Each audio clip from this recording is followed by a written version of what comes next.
and welcome to Cosmic Voice.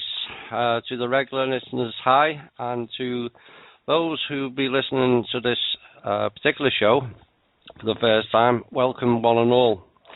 Well, it's September the 15th, and we finally got the man himself on the show tonight. Shane, as I know him, aka the Runer, as most people know him via the blog. And we'll be running through a whole history of things and topics tonight that should cover pretty much every level of learning. We have set up out a whole range of questions that will cover each topic with the control structure, the AI, the giants. There's a whole heap of various topics, and we'll be going through them tonight, as many as possible. And if we run out of time, hopefully he will agree to come on again. So, without further ado, I'm going to bring Drake in, and Drake will say a few words, and then we'll get Shane in and have a good chat. Hi, Drake. Hey, I'm already posting out there and squirreling things up a bit, you know. I put a couple in there at the bottom, and then there was light, and then you could finally see the beauty of creation, and we're awestruck. As guides, we started showing the way using our brilliance of countenance to light the paths. There's a whole lot of fun and games I can have with poetry and words, but the main gist of it is very simple. Each and every individual has the capability to fully and completely astound everyone they know through their capabilities that they've always had. What you have to do is be able to understand what those are and how to use them.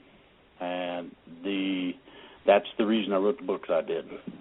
Yep. And that's all I got to say. How about that? Thanks, Drake. Drake will be with us for about 45 minutes this evening. He's got other important calls. Right. We met up, Shane, myself, and Chloe via a forum, which wasn't intentional on his part, but we're happy that that meeting happened, and eventually we got around to emailing and eventually speaking with Shane, and that has been ongoing for the last 4 or 5 months, roughly. We've covered a range of topics. We've gained the trust of each other, and you're in for a very interesting evening. Without further ado, I'm going to introduce Shane, aka the Runer. Hi. Hi, everyone. How's it going? It's good. Well, I've been looking forward to this night in particular for a long time. I didn't pester you too much, anyway. So no, you did not. it should be good. And of course, the members all had a taste of last week when you appeared on show with Kerry Cassidy. And so tonight we're going to do our version, and hopefully we're going to go into some more depth and more detail. And hopefully we don't run out of time. Do you want to say anything before we start with some questions, Shane? Not particularly. Nice to be here.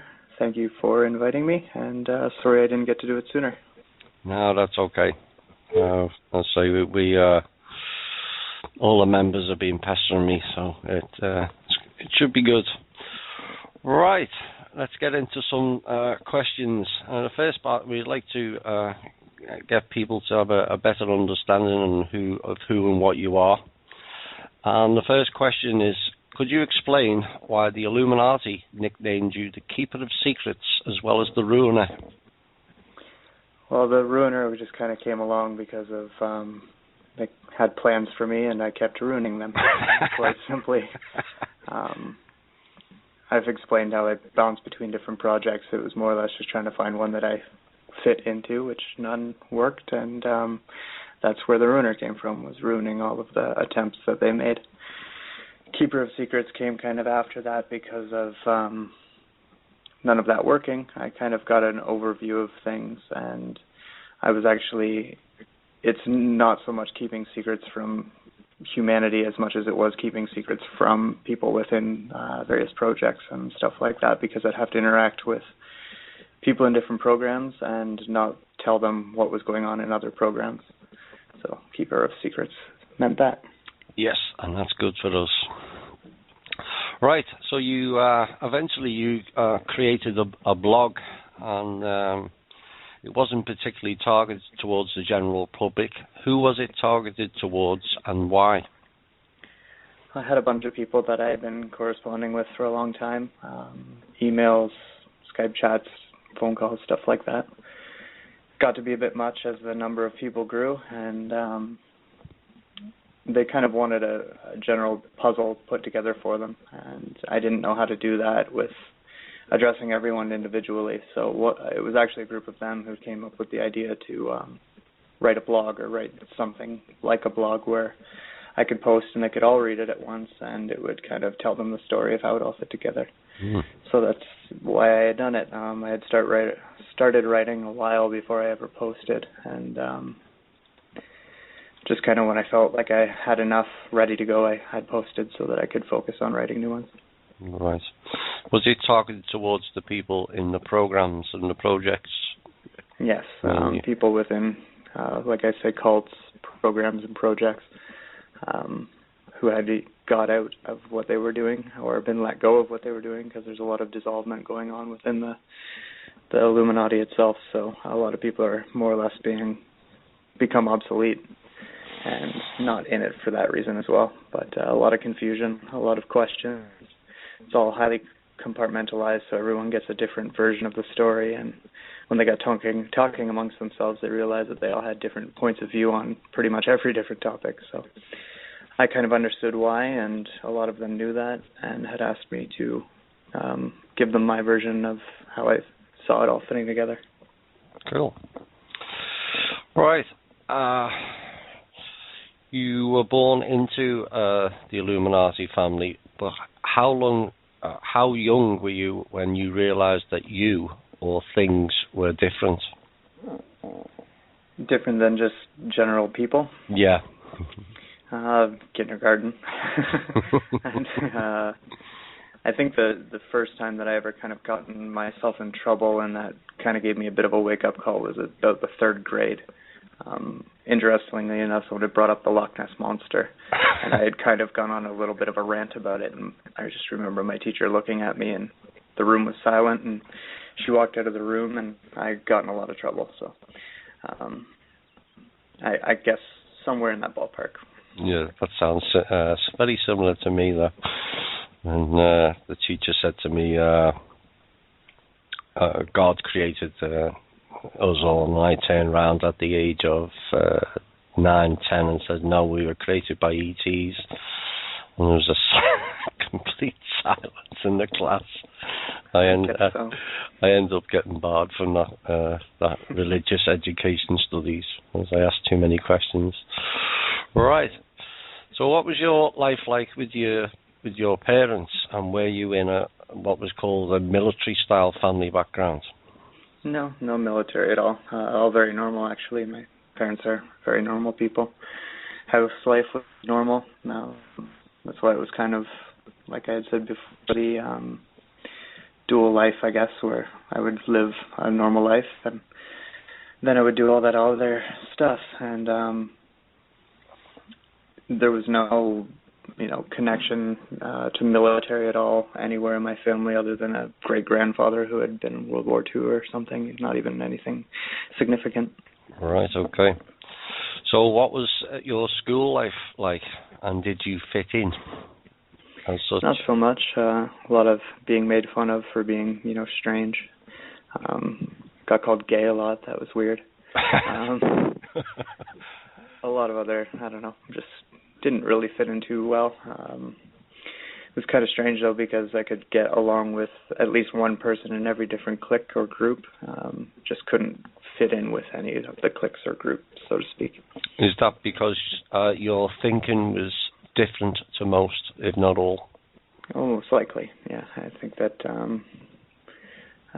there's not a lot of people I don't know, walking around in the school system who are thinking much more than what the school system's telling them. So. Yeah. So you like your music, and you're a musician, and you also sing. Is that like a release for you, and do you have any future plans for it? I love doing it. I've always loved, performing and singing and music in general. So I would love to be able to, support myself doing that. That would be great. Obviously, I know firsthand kind of what it takes to get, go far with that, and it's not a good thing. And I wouldn't want to do too much of it, but at least to be able to, make the same amount of money I could at a 9-to-5. Doing something like that would be great. Definitely a good release. I'd into a kind of a heavier style of music, so I go back and forth between singing and a more primal screaming, and it feels it's good. It helps work out the shadow. Yes. At any age did you undergo programming or mind control? If so, when did it start, and what types of controlling? Oh, there was a lot of attempts. Like that's the reason for bouncing between programming is different programs require different types of mind control, and that was where they were having trouble with me was couldn't be hypnotized, implants wouldn't hold, various technologies just didn't work very well, and so it was very difficult to keep me under control, and they eventually just kind of gave up on doing that. I guess that probably started around the age of 6 and ended around the age of 15. Good. So they couldn't break you. I like that. There were times where I should have, but wouldn't even lose consciousness, which is a big part. Anyone who studied the MK Ultra mind control understands like reaching the breaking point. I guess they never managed to find mine. Good. Well, that's good.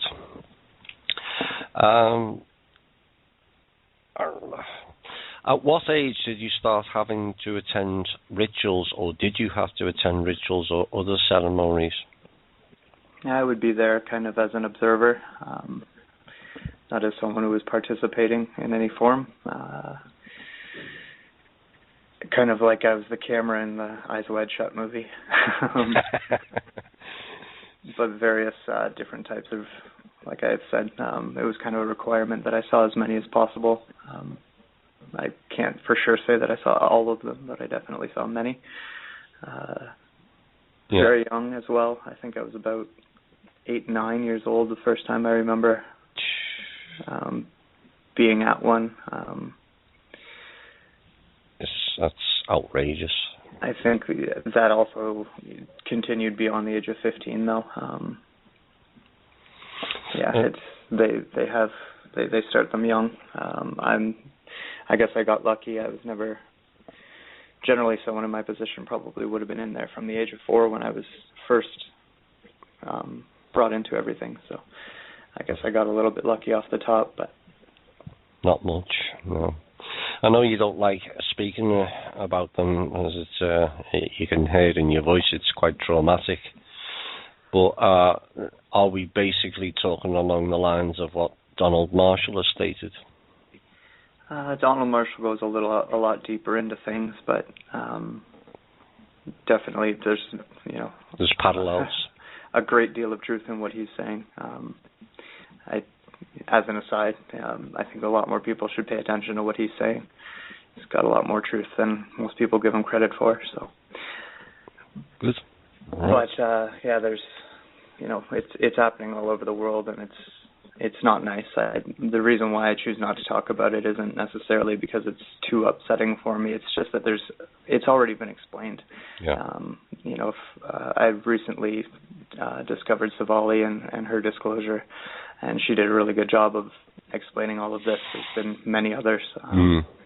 I don't necessarily need to detail that all for everybody. I think everybody gets it. There's enough in our news today.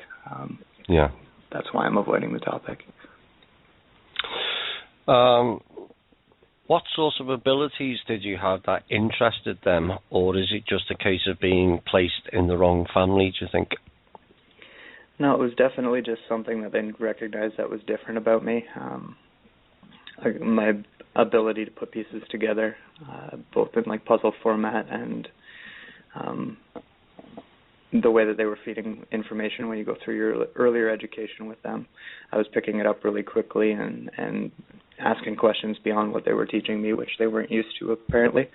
And so they noticed that right away. And then when I kind of noticed that they were dealing with people who were, you know, had psychic abilities, telepathic abilities, stuff like that, I started connecting with more people like that because I was able to do it too. It was something that I was keeping hidden because I didn't know of anyone else who was doing it. And once I found out that they knew lots of people who did it, then I started doing that pretty young as well. So they took advantage of that, and that's a lot of where the communication ability came from, as well as some of the other projects I was involved with had to do with, you know, harnessing various psychic abilities.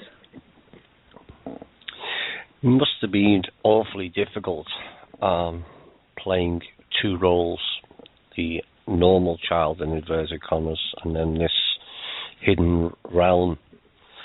What do you feel is the main quality in yourself that helped you survive your youth from within the Illuminati and book all their attempts to program and use your abilities for their purposes? I guess in a lot of ways I never really forgot who I am, what I am. I've always kind of known that this is a temporary body, and when it's finished, then I'll go elsewhere, and that's never really bothered me. Yeah. I think that's ultimately it, is just being relieved of that fear, the fear of the physical body dying. You know, the fear is a mind killer, and if you can get rid of that, remarkable things start to open up for you. Good. What advice would you give to people to help discover their own abilities? Well, a lot of people get kind of caught up in like one method or another, but I always suggest that people research as many as they can and find one that works well for them. Obviously, make sure you be careful. Don't go meditating around willy-nilly. Yes. But at the same time, don't be afraid to explore different methods to find what's best suited for you. And once you've kind of connected with yourself in that way and start in with your shadow work, make sure you connect to, you know, what we call nature, the planet, or Gaia, or Sophia, whatever name you want to give to her. Just connect to that, and that'll answer a lot more questions than I could. Yeah. Would you have any advice? We get a lot of messages from members who are suffering from psychic or remote attacks. Do you have any advice to give to those people? Well, again, just strengthening that imagination and will, having the conviction, knowing for sure that, you know, what you're up against isn't more powerful than you are. You just think that it is, and as soon as you can get beyond that and realize that you have, you know, ultimate power over yourself, then you're going to find that you're a lot stronger than you think you are right now, and it will become more like swatting off mosquitoes or, you know, shooing flies away. Yes. Is it wise for one person to tell another who or what they are or what they can do? If approached properly, yes, but I don't think that someone should just freely throw that advice around, you know. Oh. Like the TV movie Psychic at a Fair, walking up to you and being like, "Oh, child, you were so-and-so in a past life," you know, you should be wary of stuff like that. Yes. But at the same time, I think that some people can see these things, and it's not wrong of them to offer some guidance to that person so that they can discover it for themselves. I get a lot of questions like that, and I tend to do a lot more hand-holding than pushing. Yes. Not necessarily answering direct questions and telling you, okay, this is where you were, and this is why you did this, and this is why you did that, but giving them possibilities and letting them remember for themselves. Right. Right. We're going to go on to the head of the control structure now. You've covered a lot of this in your blog, but for the benefit of new listeners, what we've chosen to do is go through each layer and get some real clarity on each one that can be beneficial going forward. So the first one we'd like to discuss is the Draco. Not so much our friends. Who or what are they? Well, they're a reptilian race that is quite powerful and well spread across the galaxy, very old, and have made a lot of a mess. Yeah.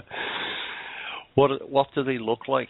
Is there something resembling? Is there a colour or wings? Well, there's different breeds, and they all kind of look a little bit different, just breed to breed, as well as subtle differences between different individuals within each breed, of course. Yeah. But you've got the 6 to 12 foot tall talking lizards. You've got a slightly more robust version of that with wings. You've got white ones that often have wings as well. The older, the higher up royal ones start to look a little bit more, I think, I don't want to say human, but closer to what our facial structure is like, a little bit closer to what our facial structure is like than a reptile's face. But it's a pretty wide open question. There's no one look to them, but the one that most people are familiar with, obviously, are just a giant talking reptile or talking lizard. Horns, generally, just about all of them have horns. Their horns kind of differentiate them from individuals as well. Different markings as far as colorings go, and patches here and there. Right. What hey, Thomas? Yeah? I got a question. Yep. Good. Well, Shane says that these things are powerful, and the ones I run across seem to be kind of wussy. Well, when you tie a knot in their tail and jerk their horns off their head, and they did puddle up pretty badly. I'm just curious, what. I don't see them that way. Maybe that's just me. I meant powerful influence-wise over the galaxy. I didn't necessarily mean each individual is extremely powerful. But I understand that too. I just still like the question because it helps clarify that.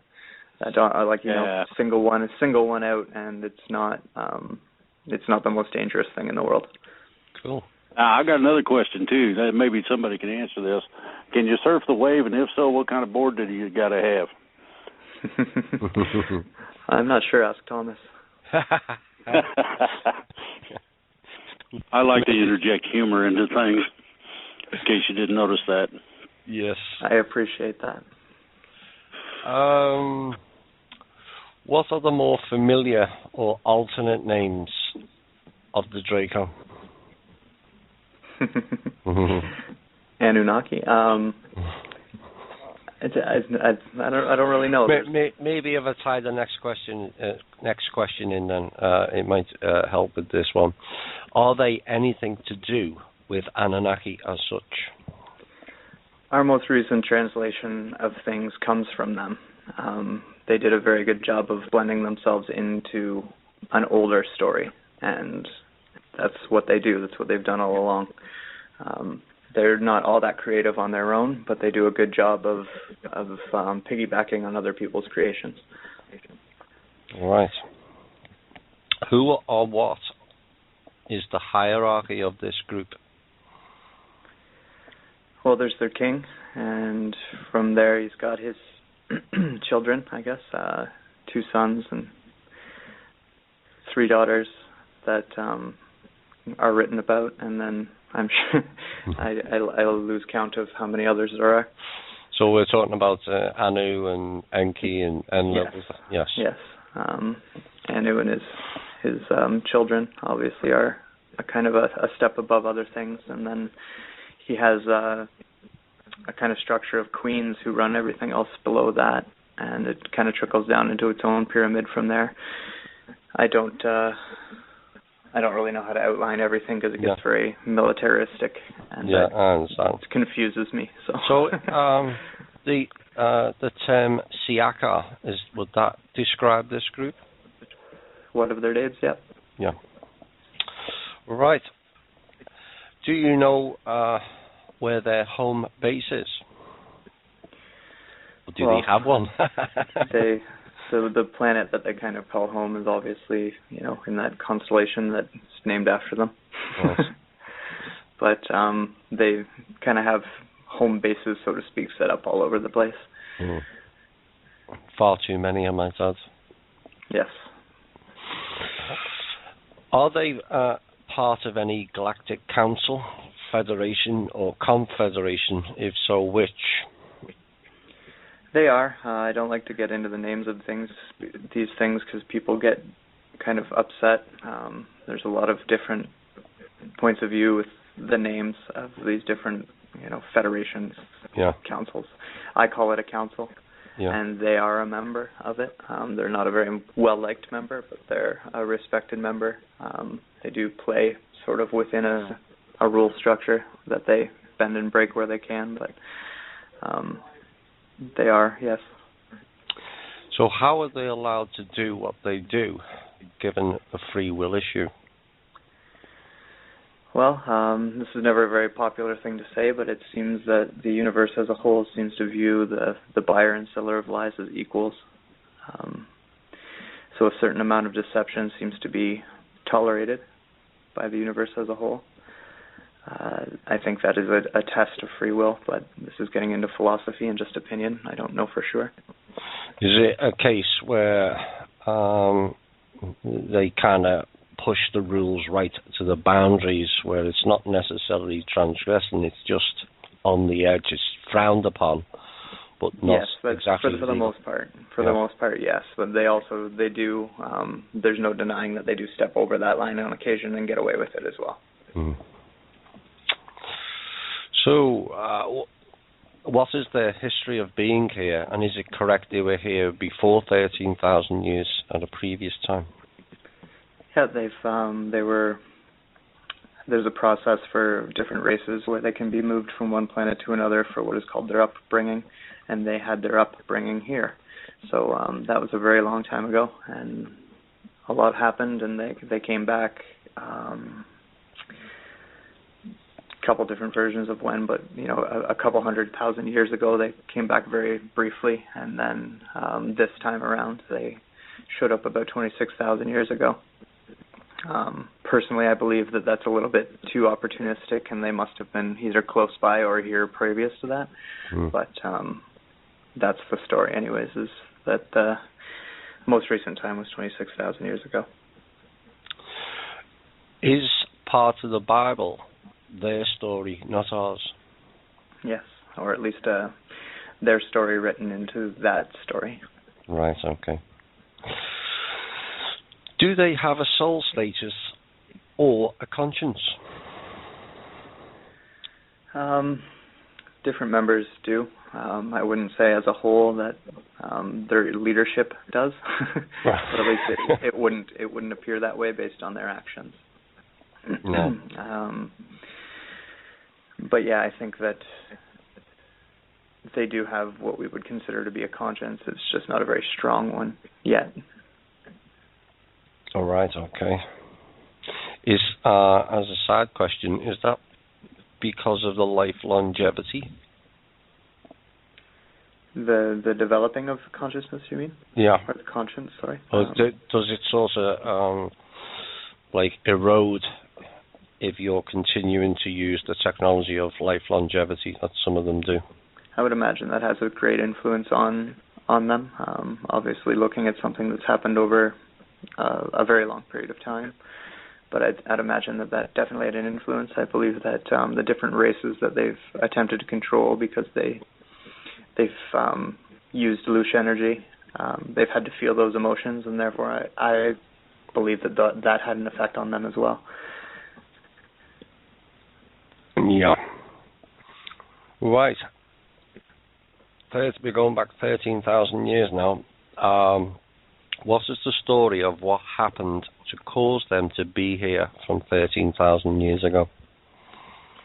Well, they had come before that, like I said, 26,000 years ago. The first thing that they did was build a civilization that wasn't all that bad. It was very technologically advanced and kind of looked after humanity as it was at that time in a fairly decent way. Obviously, everyone was still very much under control and being fed off of, but it wasn't quite as bad as we see things now. War kind of follows them around, so they ended up having a war, kind of using this planet as their home base around that time, and a lot of destruction from that. And then one way or another, we got hit by a giant piece of rock, and that pretty much reset the planet for a while. And because of that, it was 13,000 years ago that they decided to start this structure that we're under now, to keep us under control and make sure that we serve them as well as possible. So that's their main goals, basically, for us to serve them, or do they have others? Just for us, like they kind of they would view planets as a piece of property, and we're not the only piece of property that they own. When I say own, that's in their minds. It's not my mind. We're not their only, Loosh farm. So that's all we were really to them. Yeah. Do you know any examples of the tech that they have to control us? Well, all kinds. Pretty much everything we've heard about, different things that affect our emotional state and our mental state and vibrational state. It's something that I know as the grid. Other people have different words for it, but it's basically like a holographic overlay that can change kind of what's seen when we look out into the sky or out into space, so to speak, from planet Earth. The soul recycling, or white light trap, as it's been popularized. That's another one of their technologies. There's quite a variance. Is the soul cubes to do with them as well? Yes, they use those. I don't believe that they created them, but I know that they use them quite frequently around here. And is it the case that that type of technology is now closed down? Yes. Good. Are they the ones mainly responsible for the cloning, or is that more a Terran version? It's not their technology. Obviously, they ordered it, so to speak. There's other races, race of Greys, that really helped out with that. The Vril. Other races were involved with the creation of clones, but obviously the order kind of came from them. Yeah.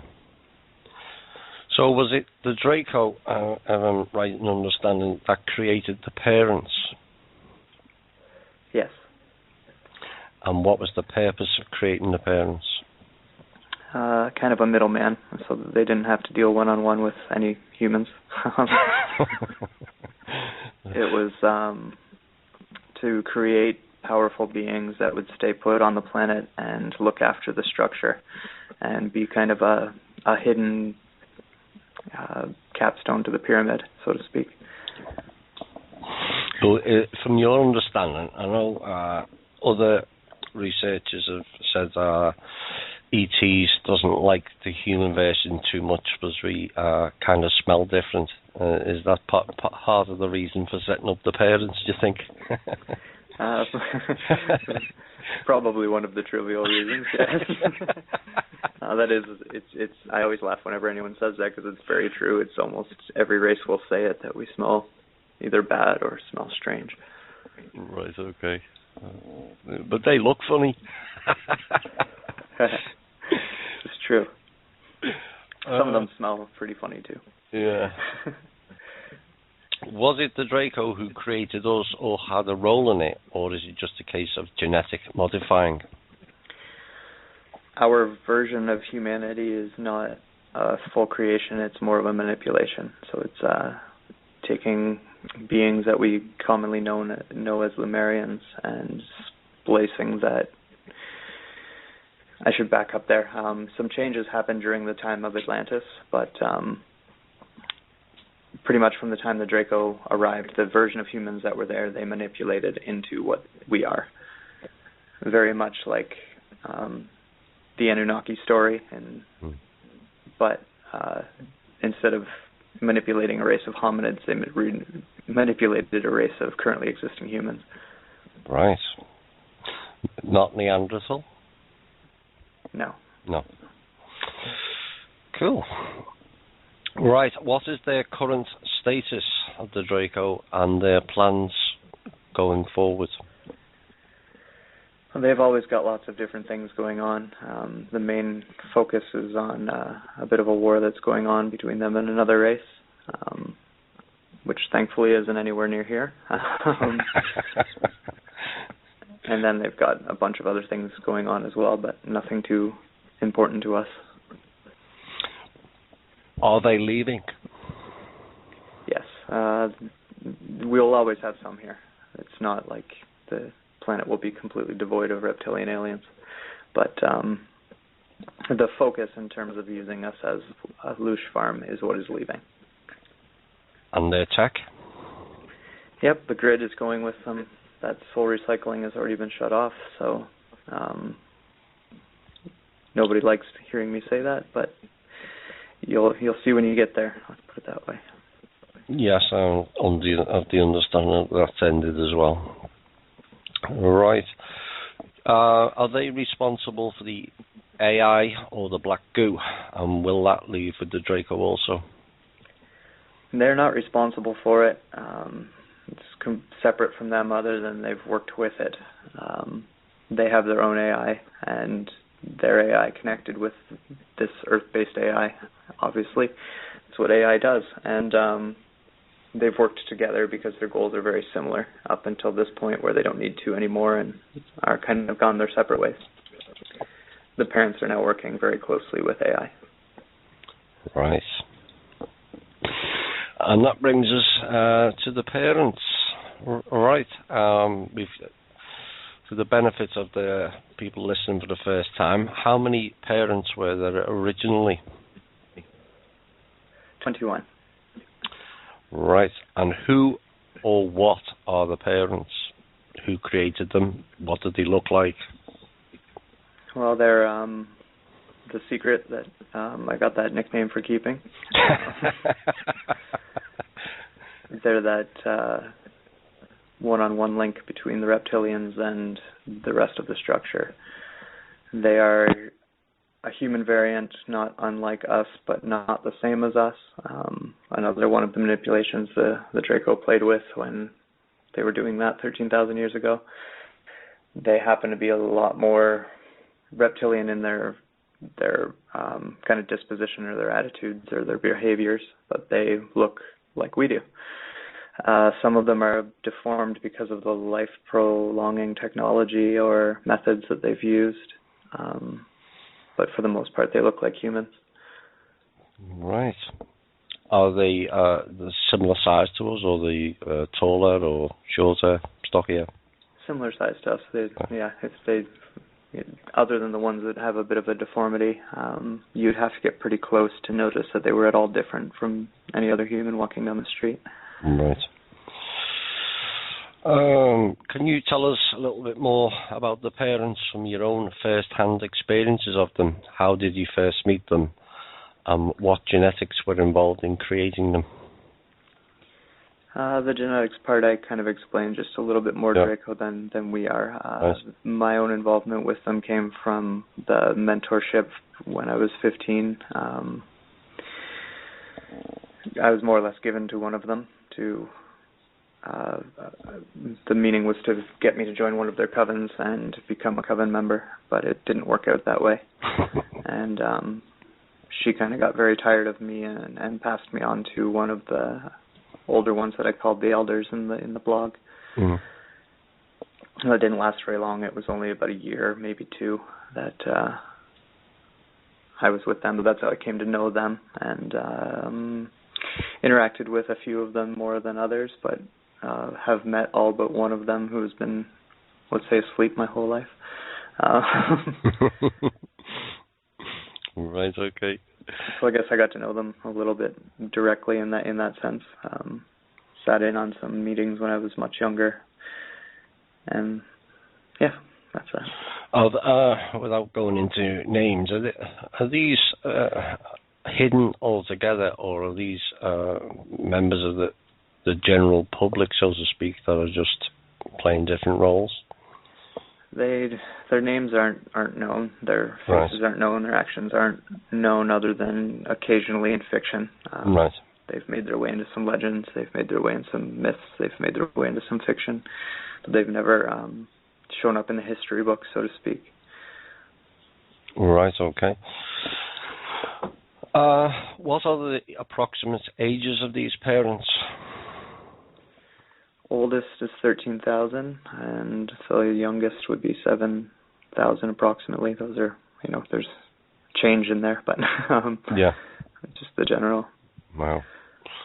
And so they obviously have got life-extending capabilities. Are you aware of the technology behind this? Yeah, there's multiple technologies behind it. There's a lot that I don't know. A few that I do. Nothing that I'd like to repeat, just because I don't want to inspire anyone to try anything silly. There's a few we've seen them in movies. We've seen them, in our Legends again. Yeah. I'm sure everyone can think of one off the top of their head pretty easily. Yeah. So I think we touched on this before. There is consequences of doing this. Life, though you extend your life, there is consequences for doing it, both negative and positive, obviously. Well, my kind of experience getting to know people that have gone through that, the amount of time that you spend here isn't as much of a blessing as a lot might think. A lot of changes happen, and change can be difficult, so there's that consequence. There's got to be, some kind of karmic consequence that they deal with as well that I wouldn't be able to name for you, but yeah. There's got to be. Is it as far as anything else beyond this life? Once they leave and go into the wheel of incarnation and start making choices, I'm sure that they will bump into some other consequences as well. Yes, indeed. So is it a case that they become disconnected from Source as such by extending their life? Probably to some extent, but I think that everything is ultimately going to be forever connected to that. So it's hard to say yes, but I do want to say yes. They definitely lose connection to nature. I can definitely say that, or to her. Yeah. Even connection to their, higher self, so to speak. They can lose as well, unless it's a part of their abilities or the powers that they kind of gain through their life extension methods. Then a lot of them will lose that as well. Are they essentially Earth-based, and are they dotted all over the Earth, or in tiny pockets, or on one continent? Well, they don't necessarily get along very well for long periods of time, so they keep far away from each other. So yeah, they're spread out all over the planet. Or I should correct that and say they were, but right. Yeah, they have been spread out all over the planet. Right. Many of them live in areas that other people would never even try to go to. So. Right, okay. Right, am I right in saying each parent is also the head of a coven, and if that parent steps down, so does the coven? Yes, that is correct. Right, we'll cover some of that later. So the parents were told that they were created specifically to look after us. Is that correct? Yep. That's the original name wasn't parents. Obviously, that's just kind of the best word for what it translates to now, because that's more or less what they were viewed as being to us, was our parents or decision makers, or the people who knew what was best for us. Or so they thought. Which I strongly agree with, for the record. Yeah. Are there any of the parents in any way connected to the Giants? No real connection there. Right, okay. Right, what's the current status of the parents? How many's left, and what happened to those who stepped down?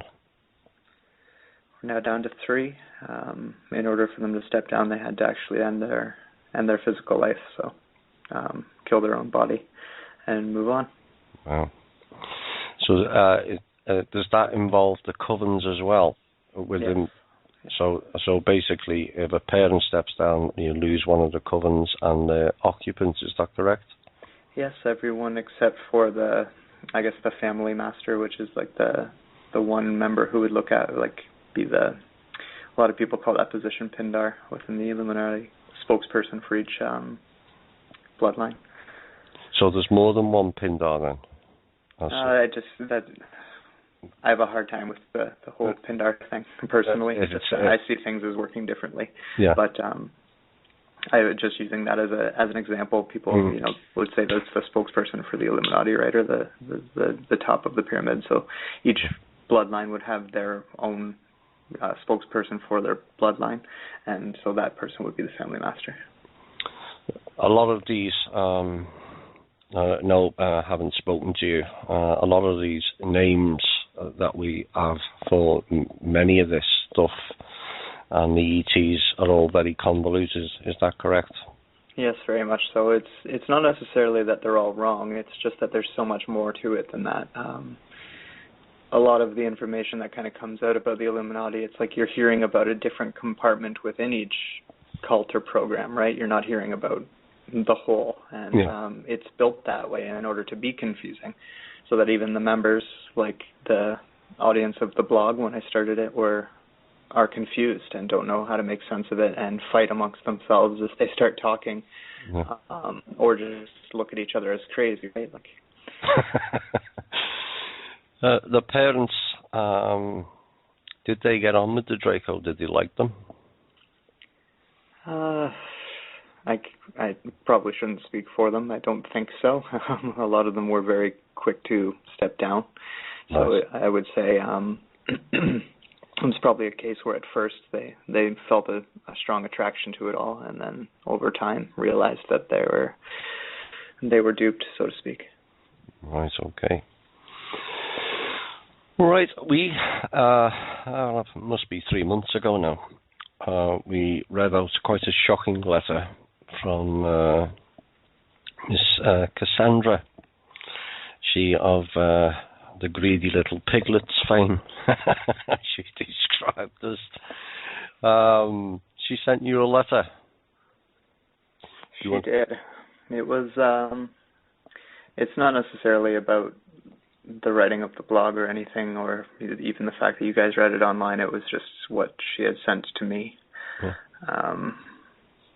I didn't see her before she did her thing, so it was kind of what she had left behind. But yeah, she did leave that and said goodbye. All right, okay. Do you want to read it out? Sure, if you want to hear it.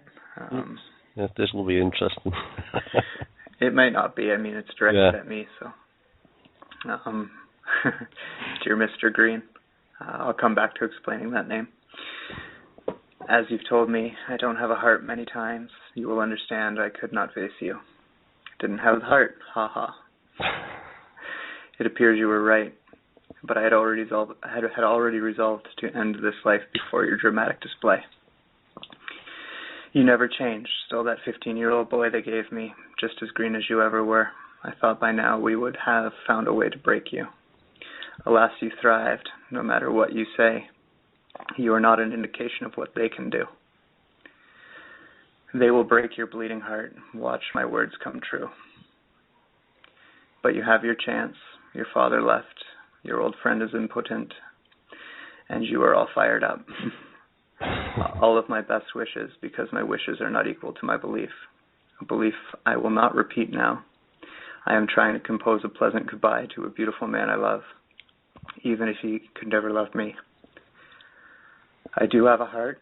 You've just refused to see it. True to say, I never let you see it, which is not why I lead this life.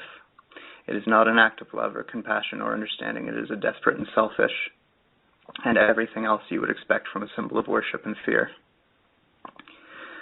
The latticework is broken and cannot be repaired. The dark prince has no teeth, then there's you. So neither of us will have what we wanted. You will join me soon enough in a departure. Your memory is long but selective, just as you say about others. Your eyes are open but bloodshot. Following your failure, we will meet again. I promise you that. So long, Mr. Green. Yes. So the Mr. Green comes from just a kind of a philosophy of her own that other people know about. Obviously, it's like red being one end of the spectrum, blue being the other end of the spectrum, and green being the balance between the two. So that's why she had always called me that.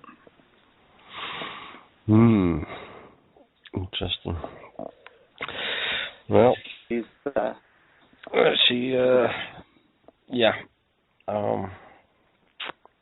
it's kind of difficult to add to that, really, and it staggers me that people or beings have that sort of overview of us all.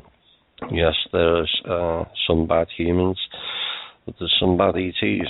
There's good and bad in everyone, and we're trying hard to step forward in a balanced way, and hopefully with the coming reset that hopefully takes place sooner rather than later, humanity can stand on its own 2 feet and shine. Would you agree with that? Absolutely. That's an example of what you had mentioned earlier about them becoming disconnected from source. She is a very good example of that happening. You just become so plugged into the matrix, so to speak, or plugged into this physical world and the way it is here on this planet, and you almost forget that there's so much more to everything. Yes, it's sad in some ways, but horrific that mindset. It really is. You just, I fail to. I'm struggling to comprehend it. That someone can be that nasty. I suppose at this time we're at the top of the hour. We'd like to give you a break, and we'll play a couple of songs, and we'll be back straight after this music. I think this next song's rather fitting, considering we ended on that letter. Bye for now.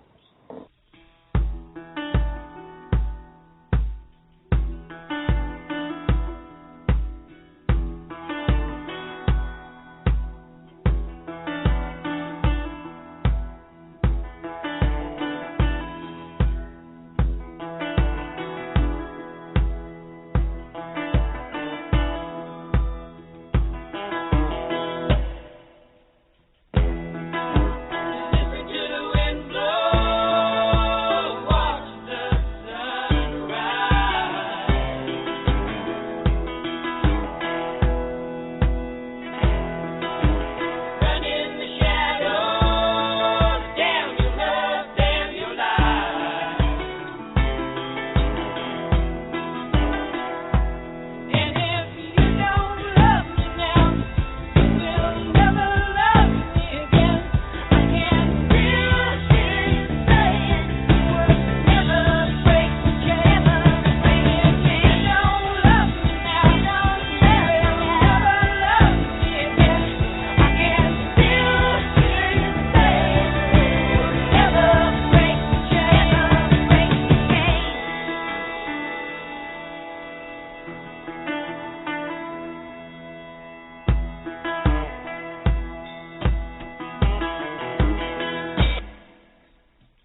Hi all, and welcome back to the second hour this evening with this special show with our good friend Shane, aka the Runer, and that was, I'm sure you'll all agree, a very interesting first hour. Drake is not with us anymore. He's had an important call to deal with, which hopefully will bring some good news. We'll see. Hello Shane, are you ready for round two? Let's go. Yeah, right.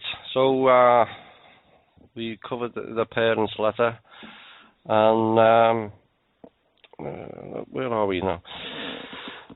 In May of this year, you attended an historic meeting that involved all the 21 parents with King Anu, accompanied by his two sons. This meeting took place on... Did it take place on planet Earth in physical bodies? And can you tell us who instigated this important meeting? Yes, it did, and that would be Anu. Right. Well, what were the reasons behind this calling this meeting? Maybe you can say why. Just the official kind of passover from the Draco to the parents. 20 of them were there. One of them has been sleeping, so she had a representative there on her behalf. But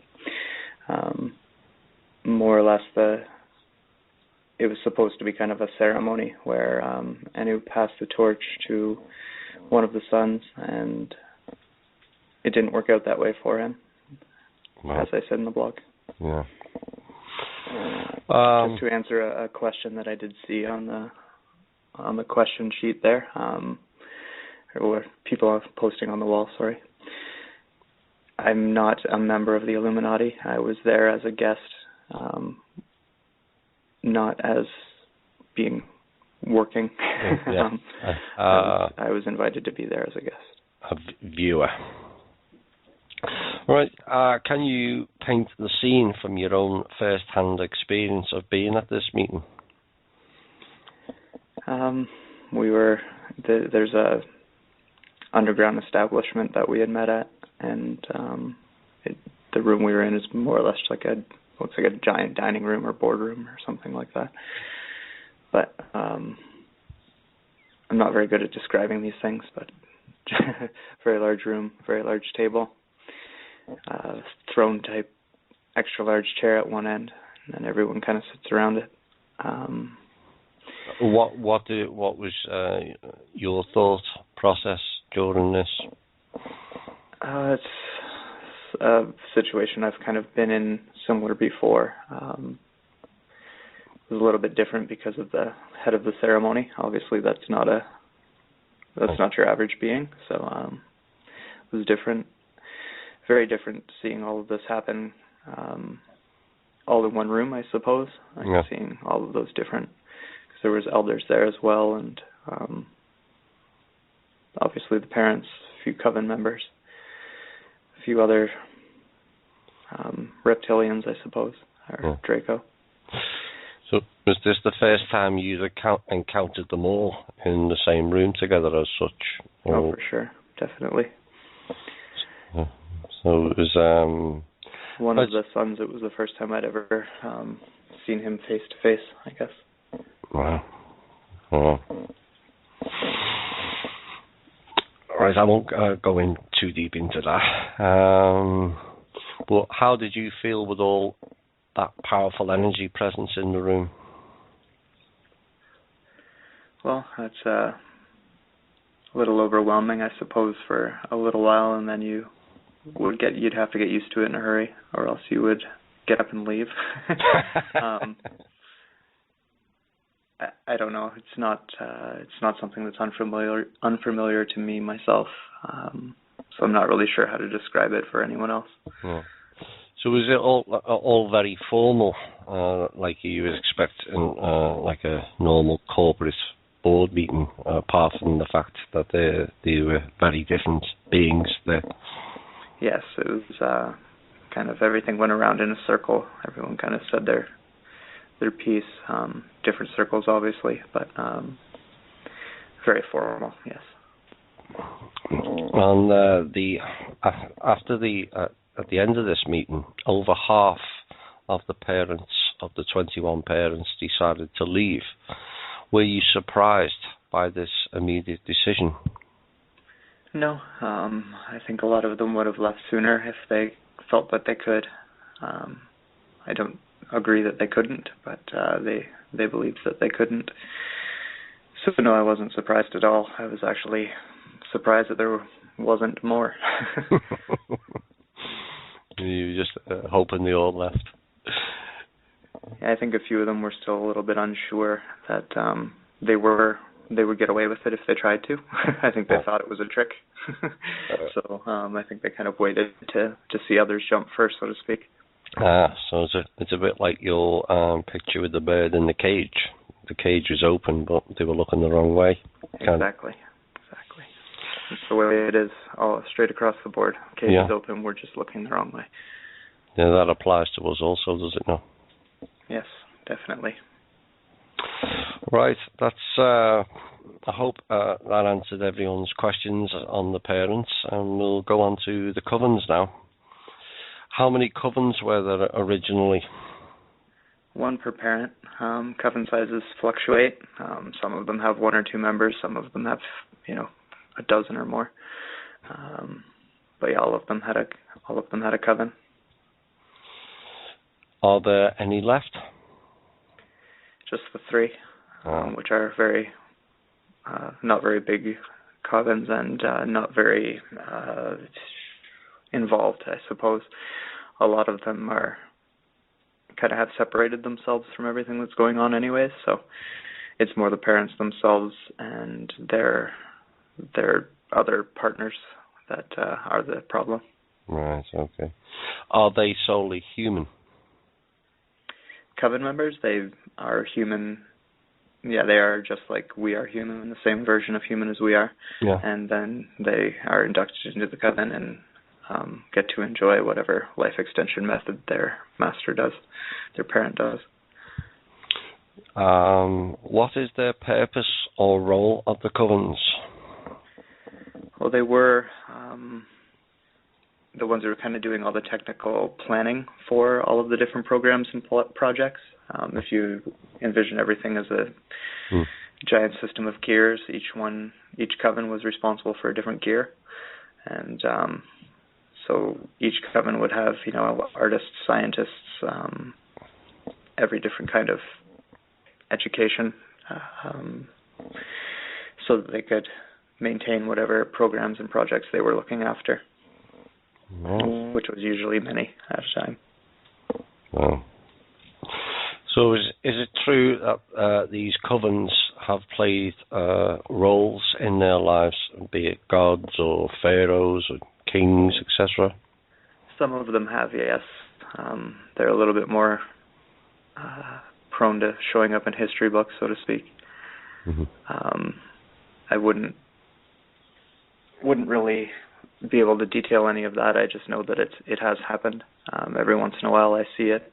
Other people are better at digging these things up than I am.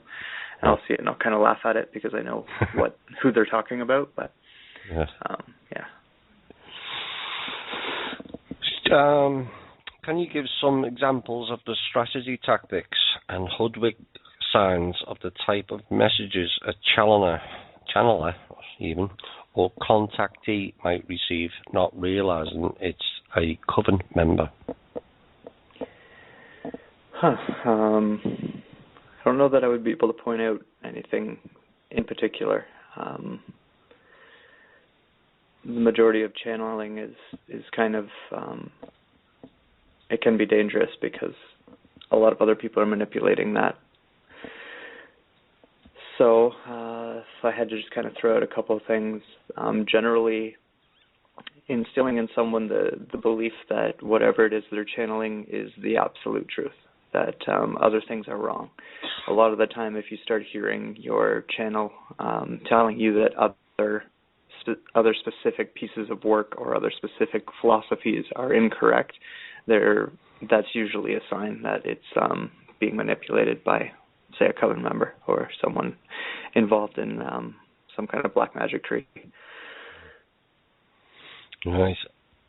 So, in the case of the channeling, you hear or see a lot on the alternative media, these higher Ds and ascended masters. Is this basically the coven members as such? Not straight across the board, but that's something that they definitely do. So people should be be wary of it. Should be aware of, yeah. As a side question, are you aware there is ascended masters or anything of that type? Most of them are being impersonated. Usually the figure, the idol, comes from something real. If it didn't, it wouldn't fool us. But for the most part, it's a lot of mimicry and illusion. So this level of the control structure, are these the main black magicians? Yes, definitely. They're the ones who have been physically creating the illusion for us. Other than the technology that the Draco were running, obviously, they're the more magical part, or the more organic part of the Matrix, I suppose, on the dark side, like the dark magic that's being used. So is this like the mind control, or all the cultural conditioning as well. All the symbology and the different ways of affecting the subconscious mind to drive the conscious mind. The point being to kind of control one's imagination and feed the imagination as opposed to nurture the imagination, and kind of corrupt the will of people, get them, all fired up for the wrong reasons. That song "Looking for Love in All the Wrong Places," same idea, but generally directing their passions about things in the wrong direction, whether that's racism or being upset about other religions or other things like that. They create all of those what we call them programs, like the different memes that cause people to act out in that sort of way. Like divide and conquer, so to speak. Yes. They would be the ones training the black magicians and various cults that are performing all these rituals that do what we see the result in our world. Are these some of the examples of these? Are these what we, the public, will see in the likes of the Super Bowl or something similar? Yeah, they would be, a coven member would be out there training people to put all those colors and symbols and dance moves and lyrics and everything together. So it's not like a blanket thing where they bring everyone into a room and say, hey, this is what you're going to do, but they've influenced everyone who's creating every different aspect of that show in such a way that when they put it all together, it ends up performing out a ritual. That's how they get away with it. Yeah. Yeah, I think the encouraging thing is more and more people are now seeing this for what it is. You know, we had the last few Super Bowls. It's been highlighted quite a bit, and obviously we heard a lot of stories surrounding the Olympic Games in the UK. Do you think the public awareness is having an effect to reduce this level of magic, shall we say? Yeah, it definitely would. Being kind of aware of those things is what stops it from working.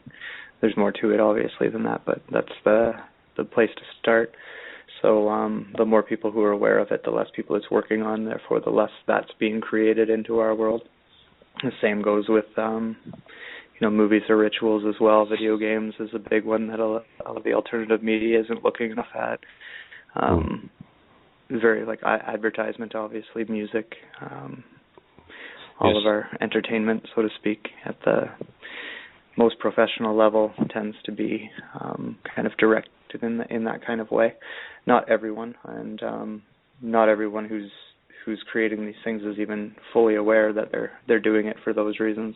Yeah. They think that's just the way that they were educated. But put it all together, and we can see the spell and how it's working. Is video games particular nasty as such? Because of the immersion, like the fact that you are the character, it actually makes it a lot more direct upon the subconscious. You kind of become it drives it home. It drives it home quicker. Yeah. And so it's very effective. And because not everyone's looking at it, and especially not a lot of well-educated adults are looking at it, not to say that there aren't any, but it's not, school teachers playing video games. So a lot of people aren't even noticing it until kind of now. But there's some pretty big game series out there that if you really looked at the esoteric material in them, you would probably be just as shocked as you would if you looked at, the movie Holy Mountain or something that extreme. Yeah, it's a bit Dungeons and Dragons and Game of Thrones and all those type. So, message to members, be careful what games your child's playing. But that's where it starts. We heard from Shane earlier, they start it young. And once if you're not of the ilk of Shane, with the programming, he's managed to counteract it. Your child or your family can be hooked into it, and it's very dangerous. Right, we'll go on to what's probably a more familiar name to many, the Illuminati. Is there an estimated number of these members? If so, I've got no idea. It's definitely more than I think, probably. Yeah.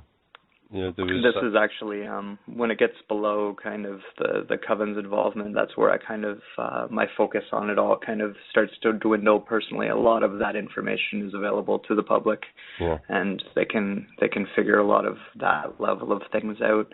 The 13 names are out there. We made sure of that. The basic practices, everyone's kind of understanding all the Black Ops projects and how they're kind of working, as well as all the cults and how they're kind of working. The money system, financial system, corporations, all of that fun stuff and how that's working. Comes out of this. Yeah. Yeah. But I'd stated earlier, and I'm quite happy to correct myself, that there was an original Illuminati who were a good group, and they became corrupted. That's not the case, it appears. Well, I guess the Bavarian Illuminati, just a name that they took advantage of. It's not even their name.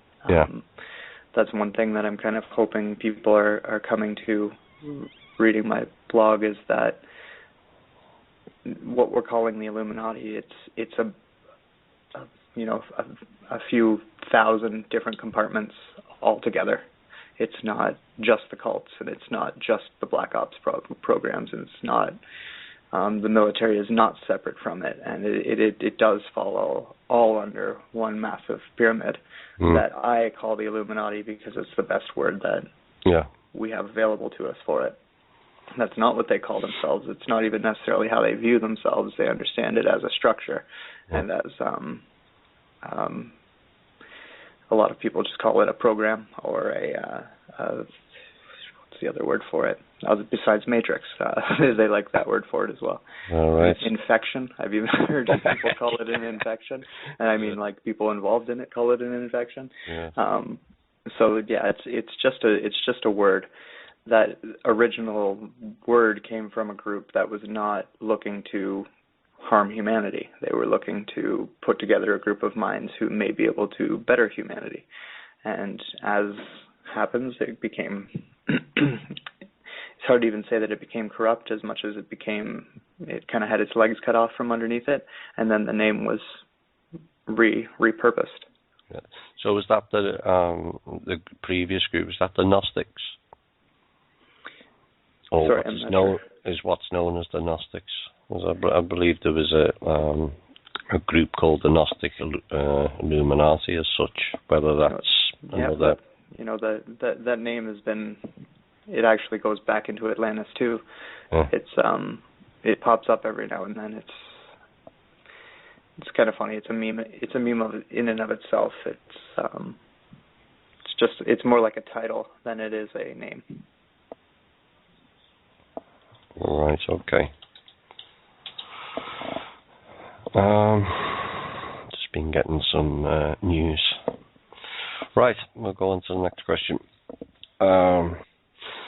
So the Illuminati is the more familiar name to many of what we would call the Cabal. Is that because the names involved at this level are more familiar to the average person compared to the other three levels? Yep, definitely. The Cabal could just be thought of as another compartment within the Illuminati. Yeah. A lot of people will break it up as like the American Illuminati and the European Illuminati, but that's not. Again, it's all. Even if the members within the Cabal and other groups in Europe don't understand that they're working for the same cause, they're all working for the same cause. Nice. And I apologize to anyone that upsets.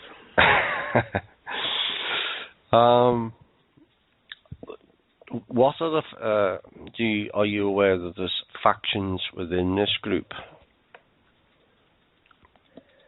Yep, there's always like I've explained the compartments, and then different factions will break off between that.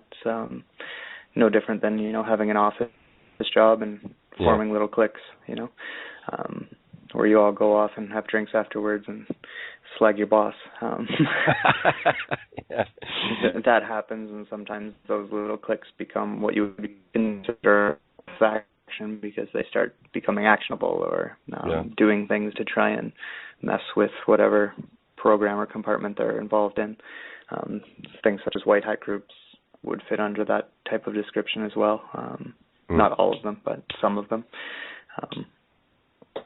So, if I, for instance, said that the Nazis and the Zionists and the Jesuit group, would they come under this banner as such?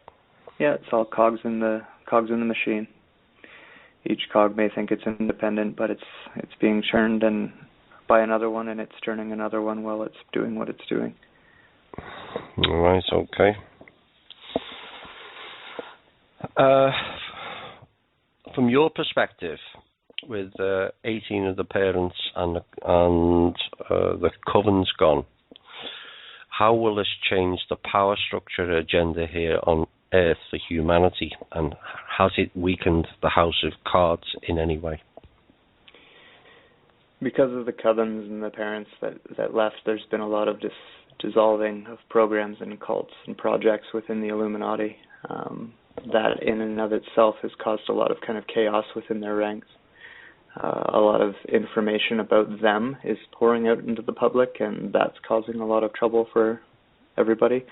But that's all part of a bigger plan that the parents have to, kind of dispose of the basic structure that they have, keep the skeleton of it, but cut out the clutter, so to speak, like reformatting a hard drive. Yeah. So the parent, if I'm right in what you said on your blog, I think the parents' long-term goals is to remove what we would know as the Illuminati and covens and bloodlines and as such. It'll start by, let's say, the one faction of the Illuminati being kind of publicly brought to light and allegedly brought to justice. And then the hero, so to speak, who pulled that off, will then become the new leaders, and we'll kind of go forward from there. And during that transition, we'll be able to witness a lot of the what I was calling the fat in the middle, all the extra files and programs that they don't need anymore, be dismantled and possibly even publicly brought to light and demonized, so to speak. Nice. We're seeing that right now with a lot of the pedophilia stuff coming out. That's a lot of that comes from cults and programs that were involved with loosh farming, and because there's no more loosh farming done to such an extent, there's no more need for a lot of those programs, and a lot of them are kind of self-destructing due to being dissolved. Good. So I've said to members, in essence, we're getting disclosure in many ways with a small d, not necessarily the capital D, which is the ET disclosure, but in essence, because of these programs ending and it's coming forward into the media, I personally think it's to do with some of the infighting going on within the Illuminati structure that we're getting disclosure. Is that the case? Exactly the case, yeah. It's they're all kind of coming to realize that they've been fooled as well, and that the carrot that they were chasing isn't actually there. And that's making them desperate themselves and making it a lot less likely that they're going to turn the other cheek with other members within the Illuminati who they don't necessarily see eye to eye with. So the thing that's been kind of working to their advantage for so long is that even though they have massive differences, they've been able to get along and work together anyways. And that's what's falling apart now that they don't have the stability within their structure. Now that they realize that they have been chasing an imaginary carrot, they don't have the courage to get along. And that's causing all the infighting, which is causing all of the chaos and what people call disclosure. I was calling the path of discoveries in my blog, just the way that they're going to, they don't want to tell us the truth, but there's a lot of things that they know that we need to know in order to move forward towards what they want us to do next. So it'll all be brought to light in what seems like a genuine way. Like, this has been going on, and now we're telling you about it. This has been going on, and now we're telling you about it. This has been going on, and now we're telling you about it. And look what we've discovered. And look what we've discovered.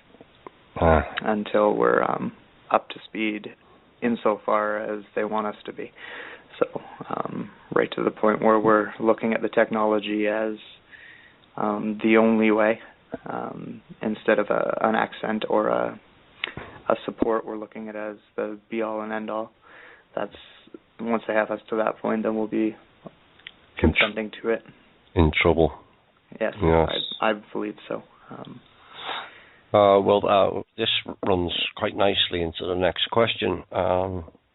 We're aware that the Illuminati and the parents are testing us in a myriad of ways to gauge our reaction or acceptance of their plans before they enact the ones they think will be successful. Is there any one particular plan that is becoming obvious? Not yet. I think I would have a better idea, and I think we all will by the end of the month, because they've kind of set us up as this is the month that everything is going to start happening. What that says to me personally is that this is the month that we better pay attention to, because they're going to tell us what is going to happen. And right now there's still too many variables, and doesn't look like one particular variable is solidified yet because there's so many different programs still running. Until that settles, I personally can't predict for myself. Not that I would make a public prediction anyways, because I just don't. I don't believe in that. Like I don't know for sure, so I can't tell you when it's going to happen. Do you think the Pope will have any influence in that? That'll be the thing I'm looking at the most, is to gauge what they're deciding.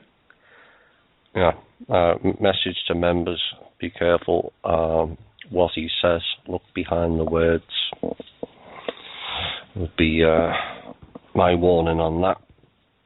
Was what's the saying? Beware of the person who's bearing false gifts. We should listen to what he says, but look behind the words. Right, where are we now? This is an interesting question. Many people wish to see revenge upon the parents, the Covens, and the Draco.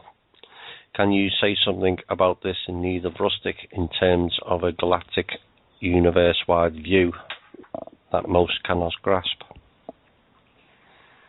Well, nothing I would say would be very popular.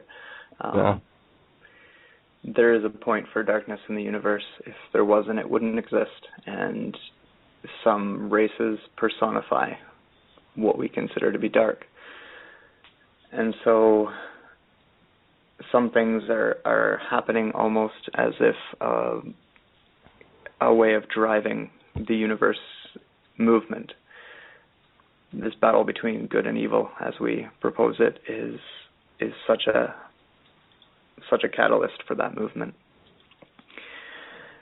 And so I guess it's an unfortunate understanding. It's one of those, the truth will set you free, but first it'll piss you off type things that you should take in, is that the galactic universe and the galactic community, it's not perfect, and there's still a lot of light and dark playing out. Once we get off of this planet and start interacting with all of these different races, it's this planet that we're on and the society that we live in is actually a unique training ground towards all of that, because everything that we see dynamically between social units here on this planet is a very good mirror for what's going on throughout the galaxy. Right. Is it worse here than other places? It's worse and better here than other places. But I would say as much as people would like revenge on some of these entities, is it? Do you have a view that would not be a good idea for humanity moving forward? Eye for an eye was their idea, so I don't think that we want to follow in their footsteps, do we? No. I don't think that revenge is ours to take.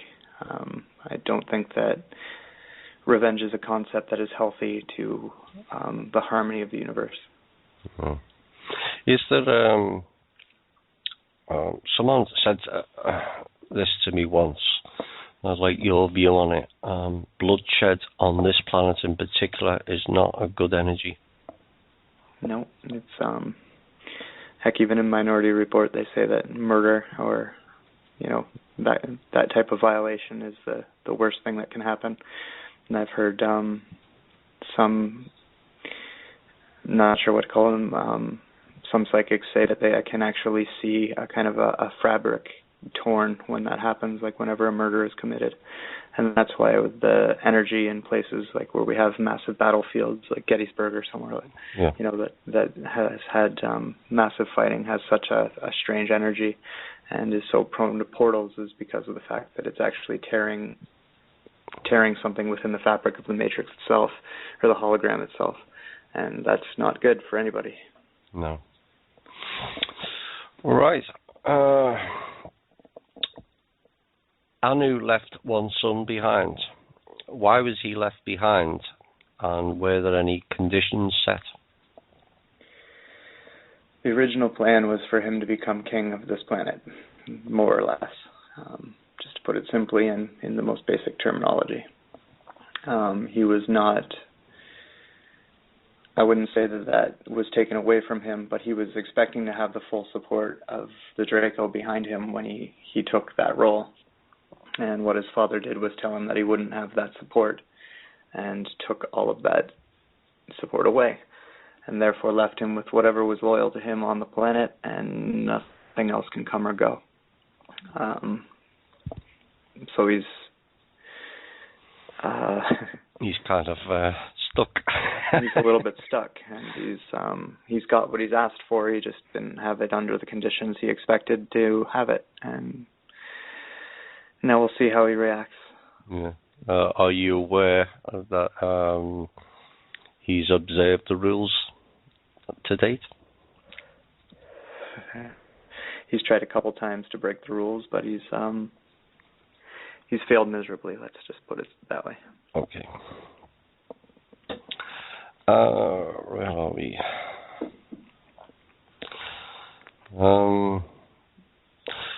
Was the king's action of leaving simply the end of his contract, or for reasons of a more evolving nature, basically as Anu had a change of mind as such? Contract ended a long time before they actually left, so or made the decision to leave. So no, it was more of a decision to leave than the end of the contract. And yeah, it has a lot to do with a new way, a new perspective for the king himself, and a lot of others below him. Yes. I said it earlier that feeding off of this loose energy, and we talked about the prolonged lives also expanding consciousness and leading to more discovery that way. I think that all of that has had kind of an effect on the oldest of them, and things are changing within their structure. They're still bad guys, yeah. So don't take my words wrong here, please. Yeah. But that should be what the organic universe does. It should improve no matter how far into the dark side something goes. It should, at least in theory, always come back to balance. And this was just a step in that direction for them. Do you think the volume of people on the planet waking up, as we call it, has had an effect on that? I definitely think so. Obviously, there's no way to look at something on a piece of paper and say, yes, absolutely it has, but I definitely believe it has. Yeah. I think you covered that before. If you're broken from the Illuminati, why do you still attend meetings or communicate with them? I think you covered that before, so we're good on that. Now, you've mentioned in your blog about the elders. They've been here a long time as well. What was their numbers then and now, and what is their role here? Well, I have a hard time with numbers. 9? Yeah, I think originally you said that there was 11 and it's now down to 9. 11 was supposed to be the number. I believe there's been 13 total, and we're down to 9. Yeah. Their role was more or less to kind of observe history, to be kind of the fly on the wall for humanity for a long time. This was during Atlantis, and then kind of while Atlantis was falling, humanity turned to them almost as their leaders. Reluctantly, they accepted the general belief just being that because of their time here, they would be wiser. So they were given the voice for humanity during a crucial time where we made a very unfortunate deal with the Draco. And since then, they've been allowed to stay and given kind of full right to passage wherever they want to and do whatever they want, but they aren't necessarily involved with anything either. They're they have open doors so that they can come and go, but they don't actually do anything while they're there. Most of them kind of just live a reclusive life where they don't really pay attention to anything except for whatever interests them at the time. And that's about it. Do you think they will intervene, or have they intervened in any way in the last 13,000 years, or is just a case, well, you made your decision as such? That's been their mindset, is we made our decision, and they've kind of washed their hands of it all since then, and have stepped down from that role of being the voice of humanity a long, long time ago. So at this point, they don't even really feel like they have any right to intervene. As far as intervention goes, I mean, they don't really have the power to do much. I mean, they have the ability that anyone else would have to come forward and speak their truth, but they choose not to do that for what I, in my opinion, are selfish reasons. A lot of them have this misguided belief that they have no right to do that, but I feel that they have just as much right as anyone else would to do that. That argument seems invalid to me, but yes, I agree. To date, they have not made a decision to do anything, and there's not a lot they could do. Like, it's not, that they don't have the power to end all of this structure. They don't, have the power to rid us of anything. The only thing that they really have is history, and just as kind of the analogy of two people witnessing a car crash, they're going to come back with a slightly different story. That would be true. Even between elders, you could listen to, one event, let's just say the fall of Rome, from 9 different perspectives from 9 different elders, and you would probably get 9 slightly different stories. So it's not really something that would save us in any way, and I don't really see a role for them per se unless we reach a point where we're restoring our balance with nature and living in harmony together. Then we could use them kind of the same way you would use a library. Right, okay. So in essence, they're like an Akashic record, or for want of a better term. Yep, like a walking, talking encyclopedia. So it'd be interesting to talk to them. Have you spoken with them? Yes, the second, in quotation marks, mentor that I had was one of them, so I've spent a lot more time with them than I would have with parents or anything else. That was, I take it was a pleasant experience for you than with the parents? Because of my own attitude towards all of it, I guess I didn't enjoy it as much as maybe someone would, but just because I don't like the all in doing everything in the dark thing. Yeah. But it wasn't as traumatic, that's for sure, and it taught me a lot more. It gave me a lot more opportunity to learn. So I guess it was a better experience. Yeah. Well, comparing apples and oranges, I prefer apples. Yeah. Oh, dogs to cats. I prefer dogs, and I'll probably have the cat police on CV after me now. Right. You came up on the blog. Some of us who've researched for quite some time were aware of these, and the majority weren't, the giants or the stasis beings. And you went into some detail about them in 2 different blogs. Could you give a brief physical description of the 3 types and how they came to be here? Some of them migrated here. They all kind of came here as refugees, but some of them had migrated here kind of from their home world to Mars and then to here. And some of them were brought up on another planet that used to exist within our solar system and refugeed here. The first group that I had experienced looked generally like a human with slightly larger features in the face, not necessarily in the body, but in the face. They had, a slightly larger nose, slightly larger ears, but just much larger than we were, 24 feet tall and proportionate, like a human would be. Yeah. Second one was the one that I say kind of look a little bit more like the Incredible Hulk, overly muscular and kind of squared off, and slightly shorter and more brutish, just even in personality. Yeah. And then the third one were kind of like trolls, or big elves that had, the pointed noses, the pointed ears, very kind of skinny, long limbs and thin bodies with a bit of a pot belly, and not so friendly. They were kind of, the stereotypic troll type disposition. Right. So, them in stasis, and why? Some of them were put in stasis by the Draco, and some of them went into stasis willingly as part of a project that a few different races were kind of involved with at the time, of just leaving some beings in stasis in case, during one of the times of transition, we kind of broke out of the Matrix and were ready to move forward in a more organic way. Then the idea was to wake them up so that they could physically help us do these things. Yes.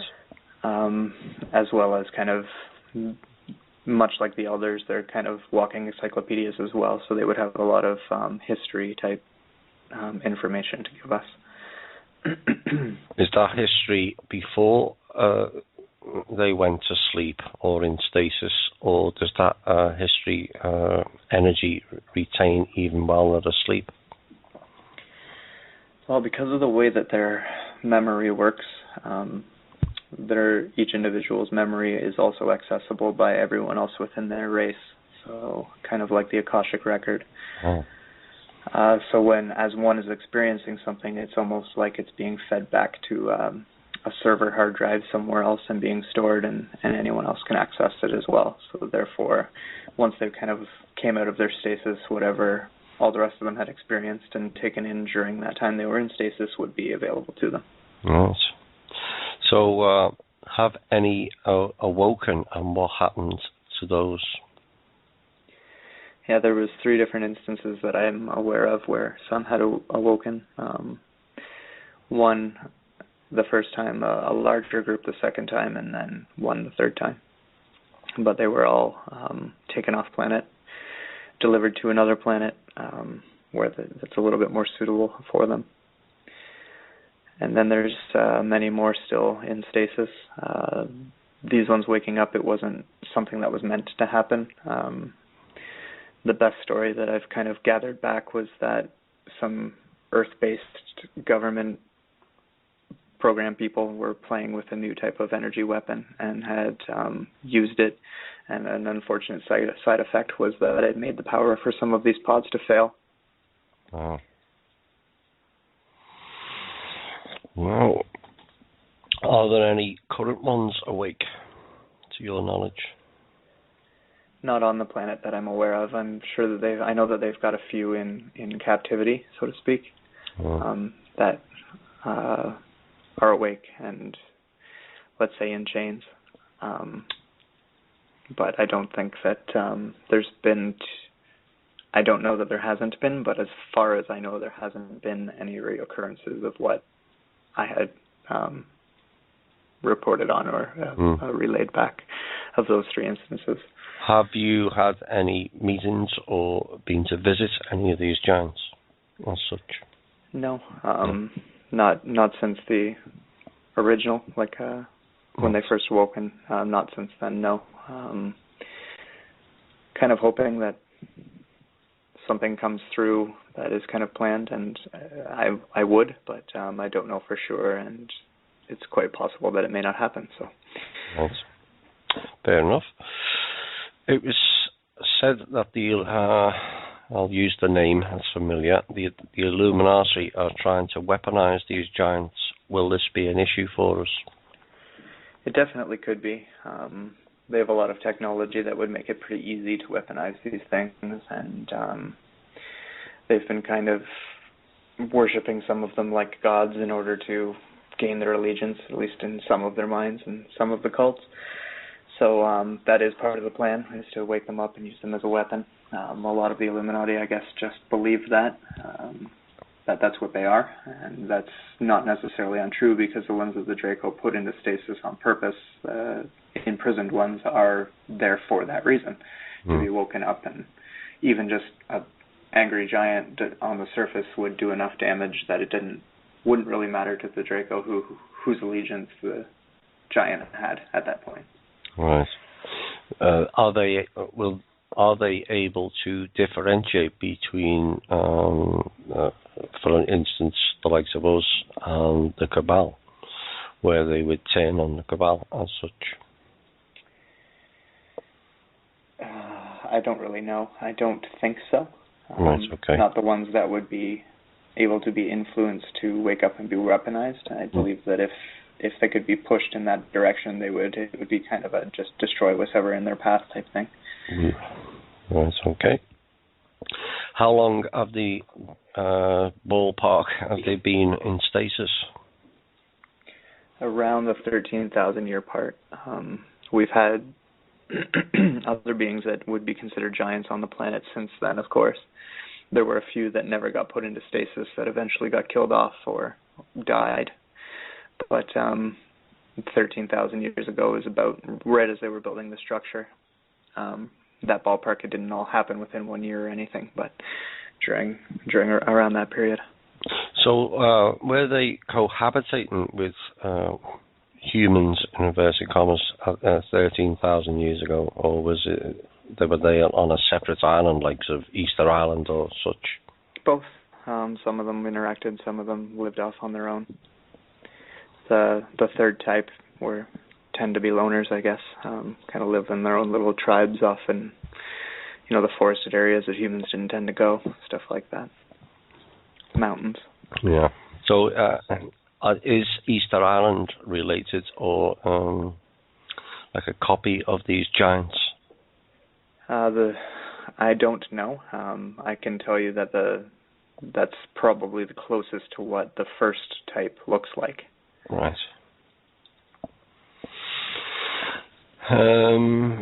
Are these status beings hidden in the Grand Canyon by any chance?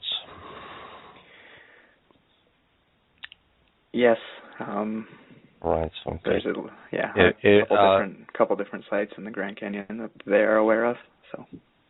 Right. So this is. I won't push you any further.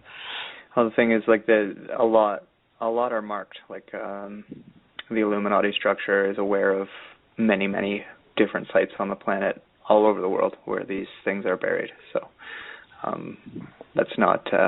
It's not information that. Yeah. Yeah. What sort of numbers are we talking here? Definitely into the thousands. Wow. They all woke up at the same time. That would freak a lot of people out, I think. Yeah, gosh.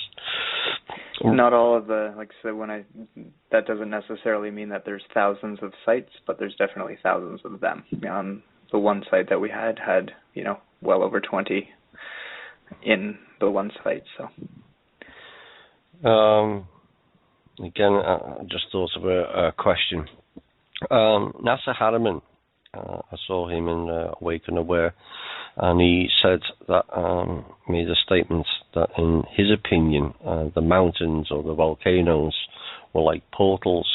Would that describe as to why they are in certain locations also? Not necessarily. A lot of where they are was more facilitating hiding them, keeping them out of the path of underground cities and the potential that they knew would happen of us creating more underground structures, to try and make sure that they were dispersed in such a way that they wouldn't be that easily discovered. Obviously, that's how we found some of the sites, and some of the sites have been found as simply as someone digging a hole in their basement and stumbling into an overgrown cavern and finding a stasis being that way. So it does happen, but there's no energetic significance to where they're placed. Right. Okay. There's generally, once they find a location, they'll typically build a structure for an energetic purpose on top of the location, and many of the kind of mountains on the planet would also be a place where they'd be buried. So. Right. That's interesting. Right. I've only got. This is quite a familiar name, and I've only got two questions, but I think we've covered some of it already. The Anunnaki, as people know it, who or what are they? An alien. So it's kind of one of those situations where it could be referenced a bunch of different, but for the most part, the main kind of image of kind of oversized humanoids is what the Anunnaki race is, and they were here and did manipulate a hominid into a version of human, but they're just not the version of Anunnaki that we're most familiar with. Right, okay. From my understanding, there's 5 races of Anunnaki. Is that does that tally with your information? I guess the way that I would word it would be that there's 5 races who have used that title, Anunnaki. Yes. Including the avian group, one particular avian group. Right. Yes, they one particular avian group worked very closely with the Draco during the last kind of structure build on this planet, and used that name Anunnaki as well in a lot of different places they went. Right, okay. So the message to people is to be careful about names as such, because it's, as we said earlier, it's kind of being broad swept under one banner, when in essence it's deceptive behind as such. Yeah, even just a look at our own planet should be able to tell us that as well, that it's dangerous to generalize with a name. Like human, is it Earth human? Is it, Mars human? Is it you're human, but are you Mexican, or are you American, or are you, we've got so many different names and titles on this planet that don't all mean the same things. They're not all nationalities. They're not all cultures. They're not all, genetic races. So it's dangerous to put too much focus on a name such as Anunnaki. Yes. It's the most, like everything else, it's the most popular, isn't it? But there's hidden agendas behind it. Right, that hour went very quickly. We've gone into the third hour. We're going to have one song, and then we'll be back, Shane and I, for the final hour this evening. Bye for now. That was Keen and My Shadow, and my Shadow is still on another call, I think, which is Drake, and so he'll be back in his full splendour tomorrow evening. We'll be at the normal show from 8 till 11 tomorrow evening. Right. Shane, are you ready, recovered sufficiently to answer some more cues? I'm here. Let's do it. Yes. Right. Next part I wanted to go into is it's known as Atlantis and Lemuria and Mu. In your post, you wrote, these humans would seem primitive to some, perhaps, living very simply and off the land. They were, however, very in tune with the planet and themselves, enjoying several psychic abilities and strong intuition. They could actively communicate with the flora and fauna of this planet, full of grace. This version of humanity enjoyed long, happy lives, unconcerned with anything else out in space. And the question would be, would these humans be known as the Lemurians, or are you talking about a prior civilization? No, they became both the Lemurians and not exactly Muian, what we call the continent of Mu and the civilization of Mu, as well as Lemurians would be kind of split between the same race. Right. It's my understanding that Atlantis may have not have been a piece of land or an island. Is that correct? That is correct. It was a craft or a ship that landed here, named Atlantis. Around it they built a city that was later named the City of Atlantis, and that kind of spread out into a kind of continental culture that was known as Atlantis. So it was like an extending metropolis while they were here. Exactly. Was it situated in the Atlantic Ocean, or does that have no bearing on it? It does. If you were to kind of look at a map in the northern hemisphere, Atlantic Ocean, you can kind of almost see where it was sitting. Right. When they arrived, was that the cause of one of the myths or of the flood, of one of the floods? It's obviously a large object arriving would cause a disturbance and perhaps a tsunami. Was that the cause of it? No, it was definitely a shocking experience for everyone, but it didn't cause any serious damage. The flood myths pertain to more of the fall of Atlantis when it left, actually, and the war that was going on at the time. Yeah. So were the Atlanteans, for want of a better word, good for humanity?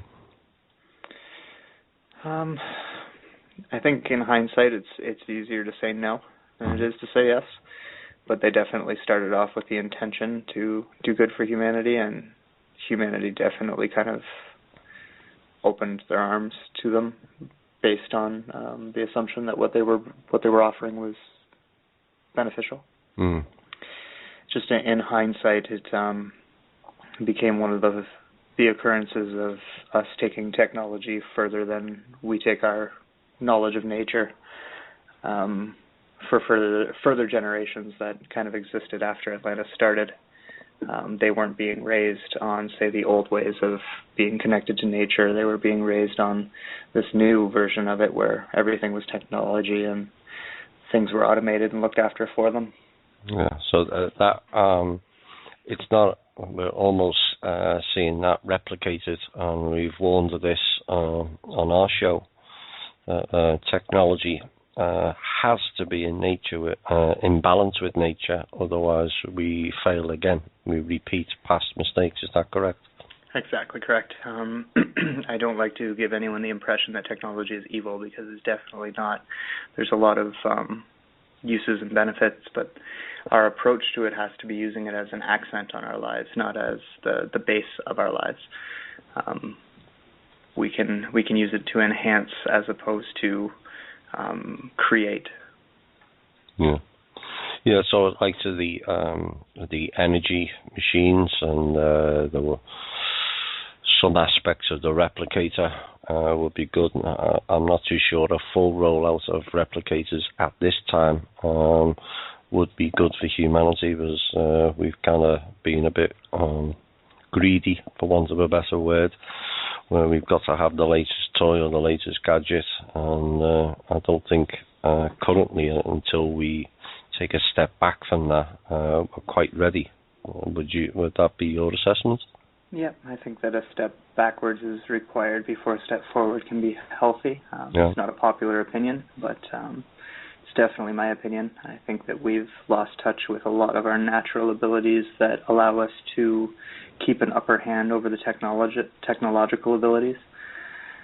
There's always dangers with dealing with technology, just as there are with playing with magic. You know, you can dip into the black magic or dip into technology being a control. Is, in your opinion, is the sort of fallback from nature being educated out of us deliberately? Absolutely. Moving us towards, it took a long time. It was a long-term plan, but bringing us to where we're kind of on the border of now, which is becoming a transhumanist society, where we're going to potentially start, replacing body parts with mechanics and enhancing things with chips and, all these different ways of becoming biological machines or cybernetics. Yeah. That's the plan of the parents, if I'm not mistaken. Yep, step one of the plan of the parents is to get all of this machinery, for lack of a better word, into us, so that they have a kill switch and a control switch on everyone. And then the next step of their plan is a little bit more contained than just chipping us and letting us walk around and enjoy our transhumanist lives. Yeah. So the message to humanity would be no chipping at all costs, regardless of the benefits. Yeah, there's definitely going to be a period of time, if they succeed, where everything looks hunky-dory, where we get a lot of technology that helps humanity, we get robotics that help humanity, we get all of these different things that help humanity, but it's only going to last so long before we see them drop the noose with that as well and turn that into another control structure. Yes. So when the Atlantans arrived, there was a rather large war on this planet. This was before the Draco arrived, if I understand correctly. What was the cause of that war? Who was involved, and what was the outcome? Well, the reason for that war was that the ship Atlantis was actually full of people who were defecting from other planets and had some pretty powerful enemies. And they had traveled really far and thought that they had traveled far enough that they would kind of be off the radar, so to speak, but were eventually found here, or as one of my good friends has a theory, were tipped off that they were here, and they ended up being attacked while they were here, and that caused a major war that involved most of the solar system, actually, and caused the destruction of an entire planet within our solar system, destruction of the moon, destruction of Mars, and a huge migration to planet Earth of a bunch of different races. Right. The name of the planet, is that what the Sumerians called Tiamat? I know it is Tiamat. Other people have different names for it, but if I put together everything that I've heard, and as well as my own kind of way of viewing things, then yeah, I would call it Tiamat. So, was that the original Earth, or is this where the names get conflagrated again? Yeah, it's just a matter of different names. It was the more of the focus planet, is where most of the life was. This was kind of looked at as almost like like the swamps in Florida, a little backwood. But it also had, the activity prior to that particular period of time where it was considered a backwood area. So was this more massive war also related to what we now know as the asteroid belt? Well, that is the remnants of all the destruction, yes. Mm. So there are many souls here on Earth who feel the trauma of this massive war deep within their souls. Are there any practical suggestions of how we humans can heal this soul trauma? Well, what has happened was, being native souls to another planet that was destroyed, just as I talk about this planet and Gaia, Sophia, her, being so deeply connected to the souls of this planet, your her, so to speak, your Gaia was destroyed, and therefore you have a extremely massive trauma to fill there. And the only way that you can really heal that is by connecting to this her fully, and without feeling like you're betraying your former planet, embracing this one as your home, and connecting to her fully will help you heal that trauma. Just simply being aware of the fact that it's okay that you're not home anymore, and that home doesn't exist, because we're all souls anyways, and home is really just a sentimental thing. Yes. It's transient. It's a good thing to keep in mind, that it's just part of the journey, not to let it upset you too much. So that's the ultimate advice, is just connecting to this her and allowing yourself the freedom to embrace another planet. So is this why so many in this community feel like this is not home? Yep. This particular planet has souls from many different places. Most of them have kind of chosen to incarnate here during times of transition, and then there's other souls that have kind of got caught in the wheel of incarnation of this planet because of the soul trap previously, and then there's other souls who just continue to incarnate here because they have enmeshed themselves in Earth's incarnational wheel, and therefore have become kind of, what would you call it, adopted souls to this planet. That's okay. Last question on Atlantis. The technology and the modus operandi in the last stages of Atlantis involved total mind control enslavement. This sounds very similar to the agendas rolling out in our present times here on Earth.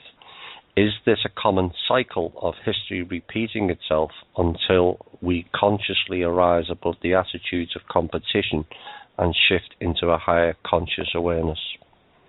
Yes, we have a big issue with abandonment. We have a big issue with reaching a peak and being knocked back down again, and we have to fix that, or else it's going to happen to us again.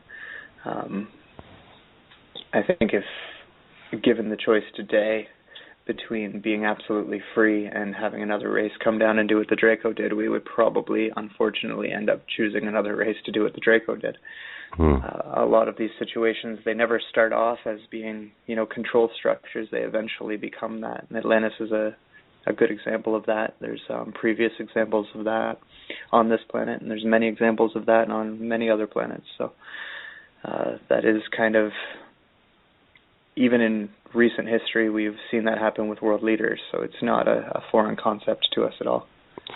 So the overview is, this time we have to fix things ourselves and basically become the parents, if you like, and self-governing. Is that correct? We need to grow up in that way. We need to do the work that only we can do in order to heal those trauma, and we need to find a way to work together, work in harmony together. Guitars on a string are all tuned to a different note, but you can create harmony between them, and that's the same thing with us.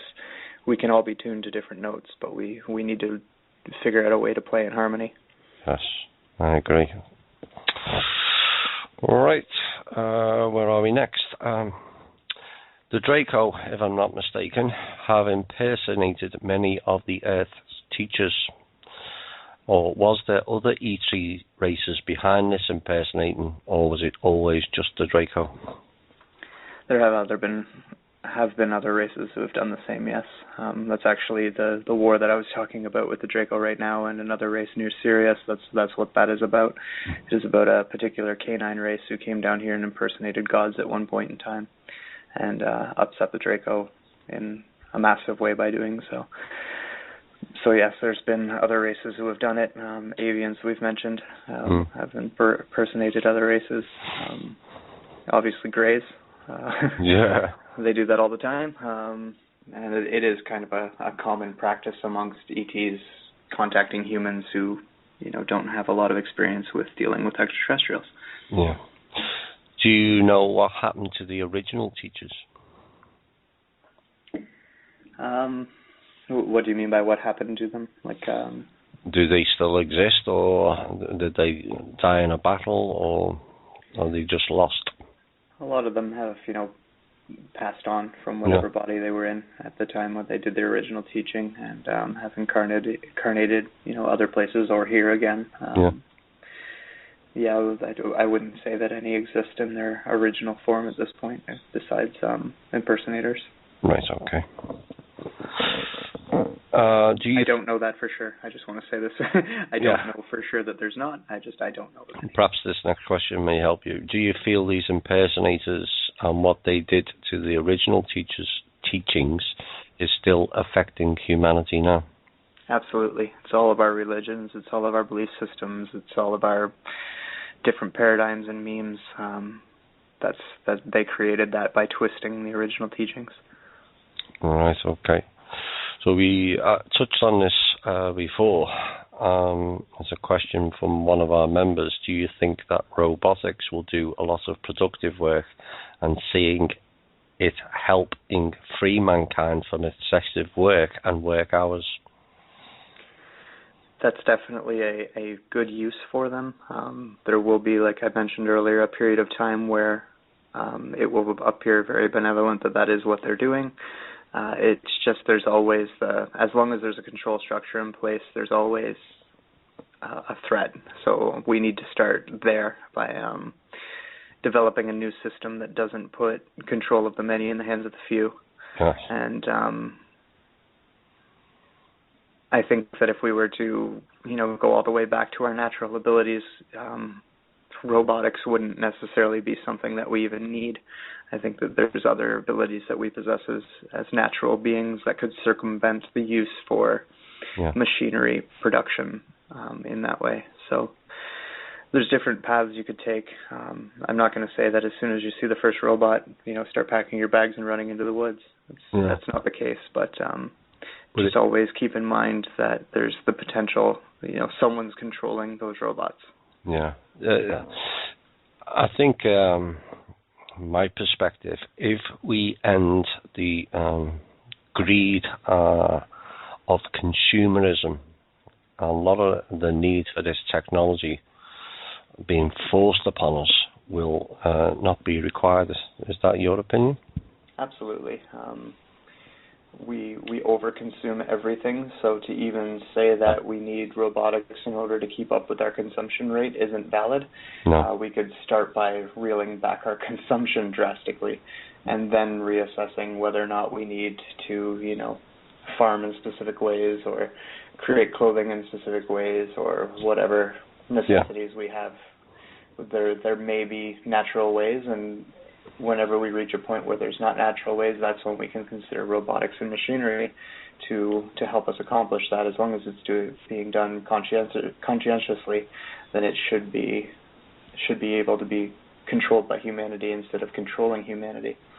The danger comes in when you kind of give control over everything to another machine. That's where you start getting into dangers of AI and even VI programs. Just the decision that whatever supercomputer is managing your resources may decide one day that humanity is not a valid resource. Yes. Outside of yourself, do you, on what you're revealing this evening and on your blog and on Kerry's show last week, do you think humanity will ever hear the true history of our planet, including the Draco, the parents, the families, and all the events they have perpetrated, be revealed to us? Yes and no. The reason why I say no is that there's so many different versions of it. With all of my different contacts and exposures, that's the one thing I notice is Earth's history from every different race is a little bit different. There is no one consensus. This is the way everything happened. So I think that this reality of us always having slightly different variants on the story is always going to exist no matter how much information we have access to. Yeah, this goes along with people who say they can channel the Akashic record. It's like everything else. It depends on which one you go to. Exactly. If you go to another one, you're going to hear a different story. It's a bit, you said it before. Exactly. If people observe, for instance, a car crash, and people are asked their version of the events, you're going to get 3 or 4 different people saying 3 or 4 different things. And so you have to be, for the members and the listeners, you have to be aware of people who say they have got the Akashic record. As the answer is which one? Because each is different. And it's the kind of commonalities between everything that should be our focus and what is actionable. What can we take and move forward with is what's important, more so than the finer details of what has happened. As long as we understand where we're at well enough, we have enough information to properly assess where we're at and how we got here, then we should be able to move forward without repeating the same mistakes. Good. Are there beings, to your knowledge, dwelling on other planets somewhere in this universe already achieving this greater interconnection of universe consciousness? Yep, definitely in older parts of the universe. There's many of them. In kind of areas that are closer to us, we're starting to reach a point where there are several different races that have kind of come to that point. None of them are perfect, and there's no, utopia out there. But the universe is progressing to such a point where our area of the galaxy has, matured drastically and is coming into that more enlightened type of an age as a whole. Yeah. So we should see, over the next 100,000 years, some pretty dramatic changes in this part of the galaxy. Yes. Is where we're situated, to your knowledge, regarded as a bit of a backwater of the universe, a hidden corner, so to speak? Yeah, it's kind of spread out. It's pretty far away from everything, so to speak. Everyone's kind of got a very circular view of the universe, but it's got a very unique kind of tree branch-like quality to it. Yeah. And we happen to be on a branch or an arm of not only the universe itself, but on this particular arm of the universe where we're kind of situated further away from all of the rest of the arms than most others are. Was that a deliberate event, or is that just the way things panned out? It's quite possible that it's deliberate, and I've definitely heard stories of it being deliberate, but I couldn't say for sure. We're going to change subjects now. AI, there's been a lot of discussion on that. What's your take on it?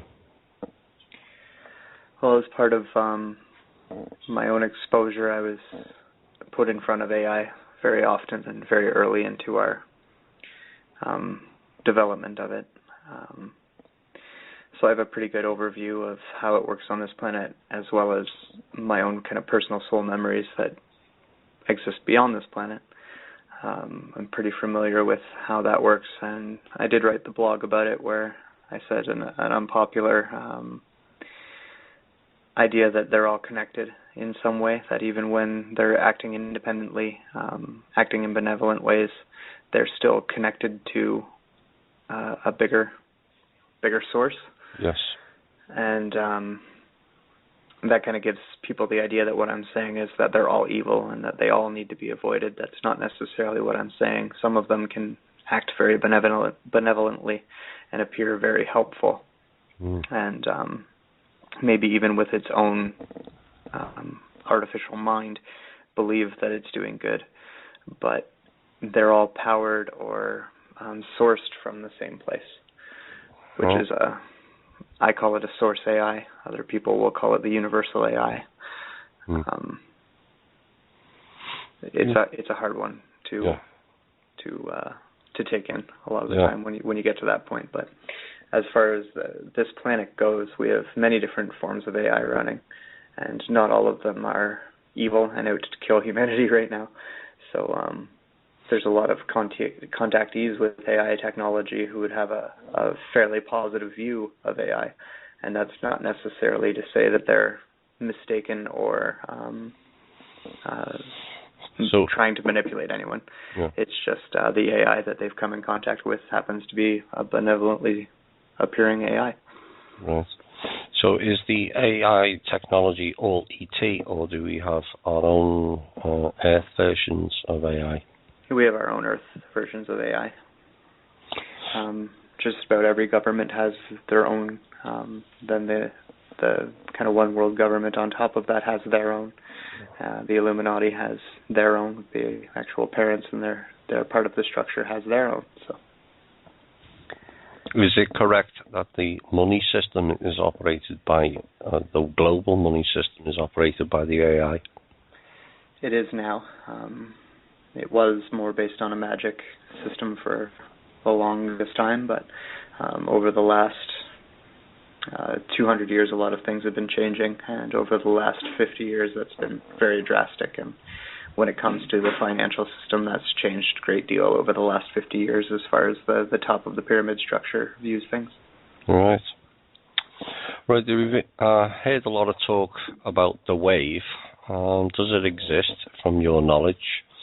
And also, could you touch on what is wave X. Is it the same thing?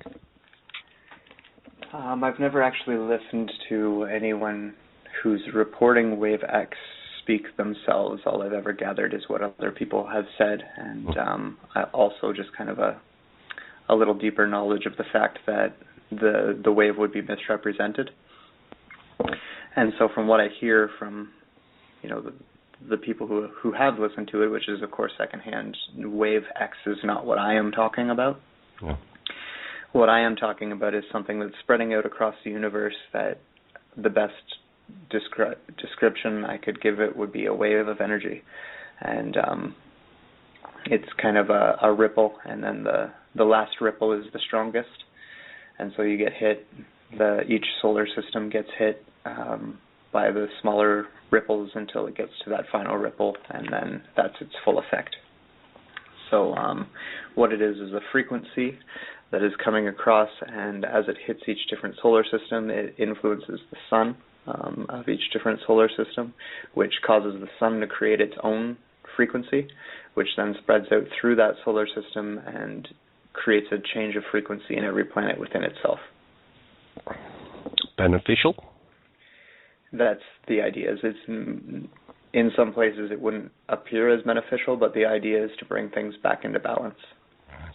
Good. Is there a Cabal version involving Saturn? Well, that's a little bit different. That's a more of a matrix type energy, which is kind of like a grid that comes down and wraps around us and fish hooks into us and holds on that way and creates a kind of a current between us and Saturn. So it's a little bit different than a wave, but the idea is the same in that it will control the frequency. Think of Saturn as being the tuner for the radio, and the signal that goes out is the result of what happens on planet Earth. Right. Does the moon play into this as well? Yes, the whole package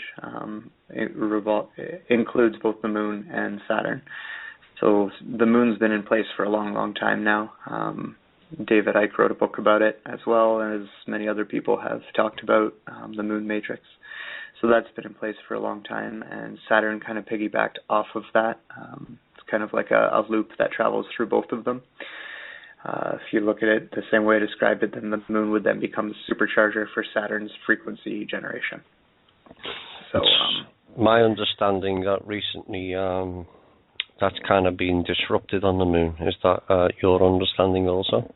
Yes, the moon matrix has been knocked off of kilter, so to speak. So it's not playing its proper loop. It's kind of like a record skipping, which leaves a lot of the frequency response spectrum very wide open and free from its particular type of manipulation. So it's lost its focus beam. Yes, and it's making it very hard for them to activate Saturn fully because of the fact that it's not quite there, and that's the result of all of the listeners and all of the people on this planet, and the creator souls that work with them to create changes in the universe. Good. Right, where are we? We've got about 15 minutes left. Most people will be kind of amazed we've gone through 2 3/4 hours and not mentioned those 2 words. I'm going to mention them now. Who or what are the Blue Avians? Well, it depends on which version of them you're talking about. Yeah. I think I've been pretty clear on where my understanding of them has come from and why I've come to the conclusions I have. Yeah. I also mentioned on Carrie's show that there is an avian race that gets called Blue Avians that is real, and the person who reports on that the most we've also talked about on the show is Donald Marshall. But other than that, it was my understanding of things was that there was a broadcast signal put out through the AI broadcast system, which is involved with CERN. That was just kind of a general frequency. It was more or less a test program, but a lot of people kind of picked it up, and a lot of people within special projects and programs had picked it up. And I was hearing about it for a while before I started hearing about it anywhere else, behind closed doors, so to speak, like within insiders and such, who were reporting it as being, I don't want to call it a mind control program, but an illusory program that was meant to cause this specific vision in people and give them a specific type of idea. Is this almost like a savior program? Yes, this is same type of thing. Not exactly that. Like, this wasn't something that was, meant to get into the public consciousness and become what it is. All right, that's enough of them. The avians, not the blue avians, or just the avians, is this what people will know as Thoth? That is definitely one of the races. Yeah. Yep. Right, okay. I mentioned the other one that's pretty predominant is Amon-Ra. Yes, Mr. Amon-Ra. Has that been, that particular being impersonated many of the original creator beings as such? Yep. They've been definitely a big part of the impersonation. They had worked with the Draco, like I had said, so closely that they're actually often called feathered serpents by in a kind of sarcastic way. And so they play the same game. Right. Okay. Recently, over the last, I would say, 4, 5, maybe 6 years, there's been a lot of what is known as the super soldiers coming out to talk about the Illuminati. Is there a particular reason for that, and why? A lot of the reasoning being what I was talking about earlier with the dissolving of programs. Cloning is another big part of that. Cloning and AI combined is a big part of that. A lot of the super soldier programs, as we call them, have closed, and the more recent ones that we've seen come out have been, I don't want to say free to do that, because they're certainly not free. I'm sure they all deal with the repercussions, but have maybe survived being able to do that because of the fact that those programs don't exist. So it doesn't matter how much we go digging for them, we're not going to find them. Yeah. And replaced with cloning. Cloning has many facets. The type of cloning that I'm talking about there is just simply making a clone and driving it with a artificial soul to perform a mission, as opposed to something more like other reports of, like, the cloning centers, like Donald Marshall talks about, and more dark stuff like that, where they use them for torture and things like this. Are these cloning centers quite prevalent, or is it just in a specific country, or? No, there's more than one particular place, and there's more than one way to get there. So, like, as an example, you can be activated in a clone at a cloning center and witness cloning events that way, right? Or be used as a entertainment piece. So yeah, there are more than one though, and it's pretty much all part of the same program, because it's a particular facet of cloning. So it's all intertwined in its way, but it's more than one location. Is it, from your understanding, a lot of the world leaders are clones? They have cloning ability, therefore, like, they would, switch bodies if they needed to, or be able to activate bodies in more than one place if they needed to. Yes, there's been reports, particularly Hitlery, as I like to call it, being in two places at once on at least 2 occasions. So good on the people that picked up and spotted that. So there's your answer. Right, we've got about 8 minutes left. In your writings, you often speak very glowingly about hair. and it's apparent you have a deep, loving connection with her.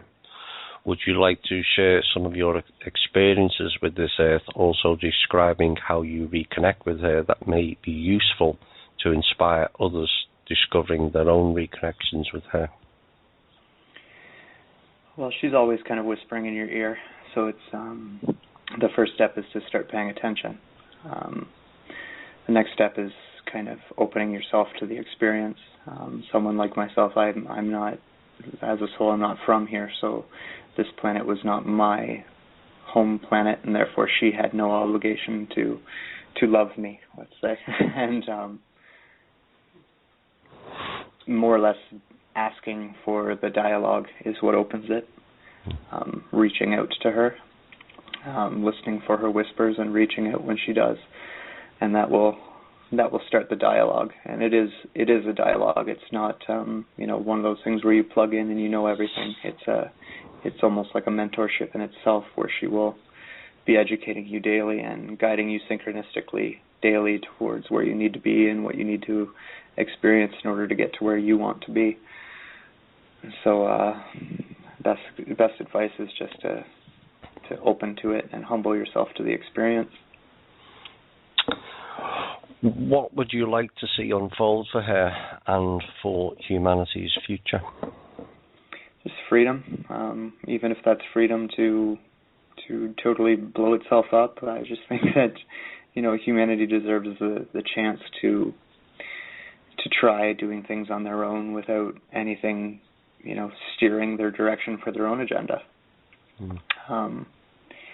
She's definitely put up with enough that I think she deserves it at this point.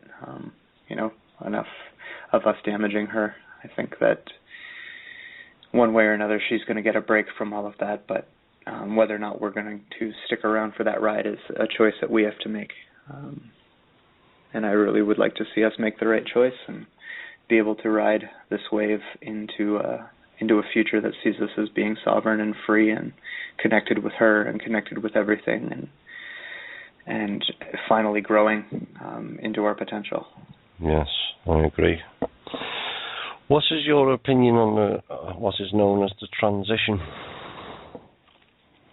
That's kind of what I've been talking about with the wave and the changing of the guard in the structure is part of it as well, because it kind of opens a window. It's where we're at.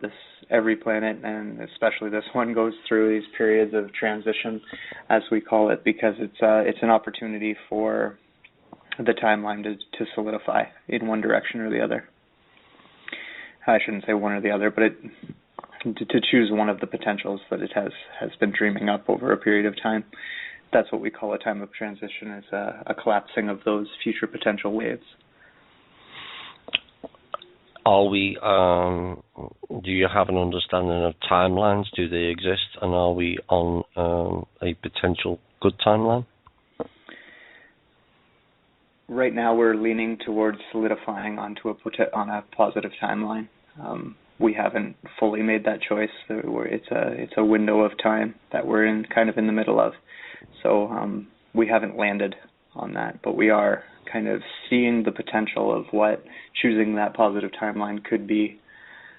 These last few months, I've noticed a lot of the dark side plans have been not coming to full potential, and that's been part of that. So yeah, I think that we're definitely getting closer to landing on a positive timeline, and if we all make the right choices here, we will. Yes. In December 2012, obviously there was a lot of people talking about we're all going to die, and there was other people talking about it's the day of ascension and it's the end of this clock and the end of this time. But my personal opinion was it was the end of the cabal, as we would call it, in what it essentially is one big game that we're involved in. Did that, the end of that year, signal the end of their, what would be for them, positive future for them? And a more positive future for us? It was more like the end of a period of time where they were able to put everything in motion. Yeah. I've mentioned it as an autopilot that they've been on to since, I think it was December of 2012. I think it was more like April of 2013 personally, but that's neither here nor there. Where they kind of reached a point where they were allowed to work up until that point to put their plans in motion, and from there it was whether or not they were all going to just play out. And that's what we've been witnessing, is a lot of it not playing out. And it's not over for them, but it's not looking very good for them either. So the analogy I've kind of used on the show is the chess game. It's like checkmate for humanity, and they have a number of moves left, but it's still checkmate, providing humanity sticks on its course. Is that your understanding? Yeah, and the way that I've said it is, we've already won. We're just trying to remember how. Yeah. Oh yeah. So I hope people really grasp that this was. There's a lot of chaos, and people are becoming frustrated. That things haven't happened. But this you'll be aware these type of plans have been going on for hundreds, if not thousands, of years, and this sort of global freedom movement has only really gathered pace over the last 3 to 5 years, and we've made gigantic progress in those 5 years. Is that your understanding also? Absolutely. I mean, nowadays it's almost like every week is a full year of what it started off as. So the momentum is definitely generated, and as long as we don't give up, I think that we're going to see ourselves on that positive timeline moving forward. Out of interest, we're probably near the end now. Were we in transition a couple of years ago? Do you understand? We had an opportunity there, yes. It was kind of like a pre-chorus, kind of warming us up for the potential. It wasn't a definite, and we didn't do very well, but we did better than a lot of us expected us at the same time. So neither here nor there. We've got a chance right now to work together and move forward in a way that creates love for her and creates love for us instead of all of this fear. Yes. All right. We've reached the end of the show. That was fascinating. I hope everyone who listens or will listen tomorrow in the archives enjoyed that show. I want to thank you greatly for coming on and giving us your time. I think it's been very enlightening for a lot of people. I hope the questions that were tailored this evening gave everyone on different levels of learning and an understanding of what has gone on, what we face now and the future. And I'll leave you to have a final say. Well, thanks everyone for inviting me to come on. I'm only going to do this as long as you ask me to, so as long as you're asking, I'll keep coming back. That will be great. Right. Thanks for that again, Shane, and we'll speak to you again shortly. We'll be back tomorrow evening, Drake and I, for our normal show. Hopefully Drake will have some information with what's gone on tonight. There's been things going on in the background, and hopefully we'll have some news on that tomorrow. Be safe, be strong, be prepared, and as Shane said, never let anyone put you in any fear. My name's Thomas Williams. Bye for now.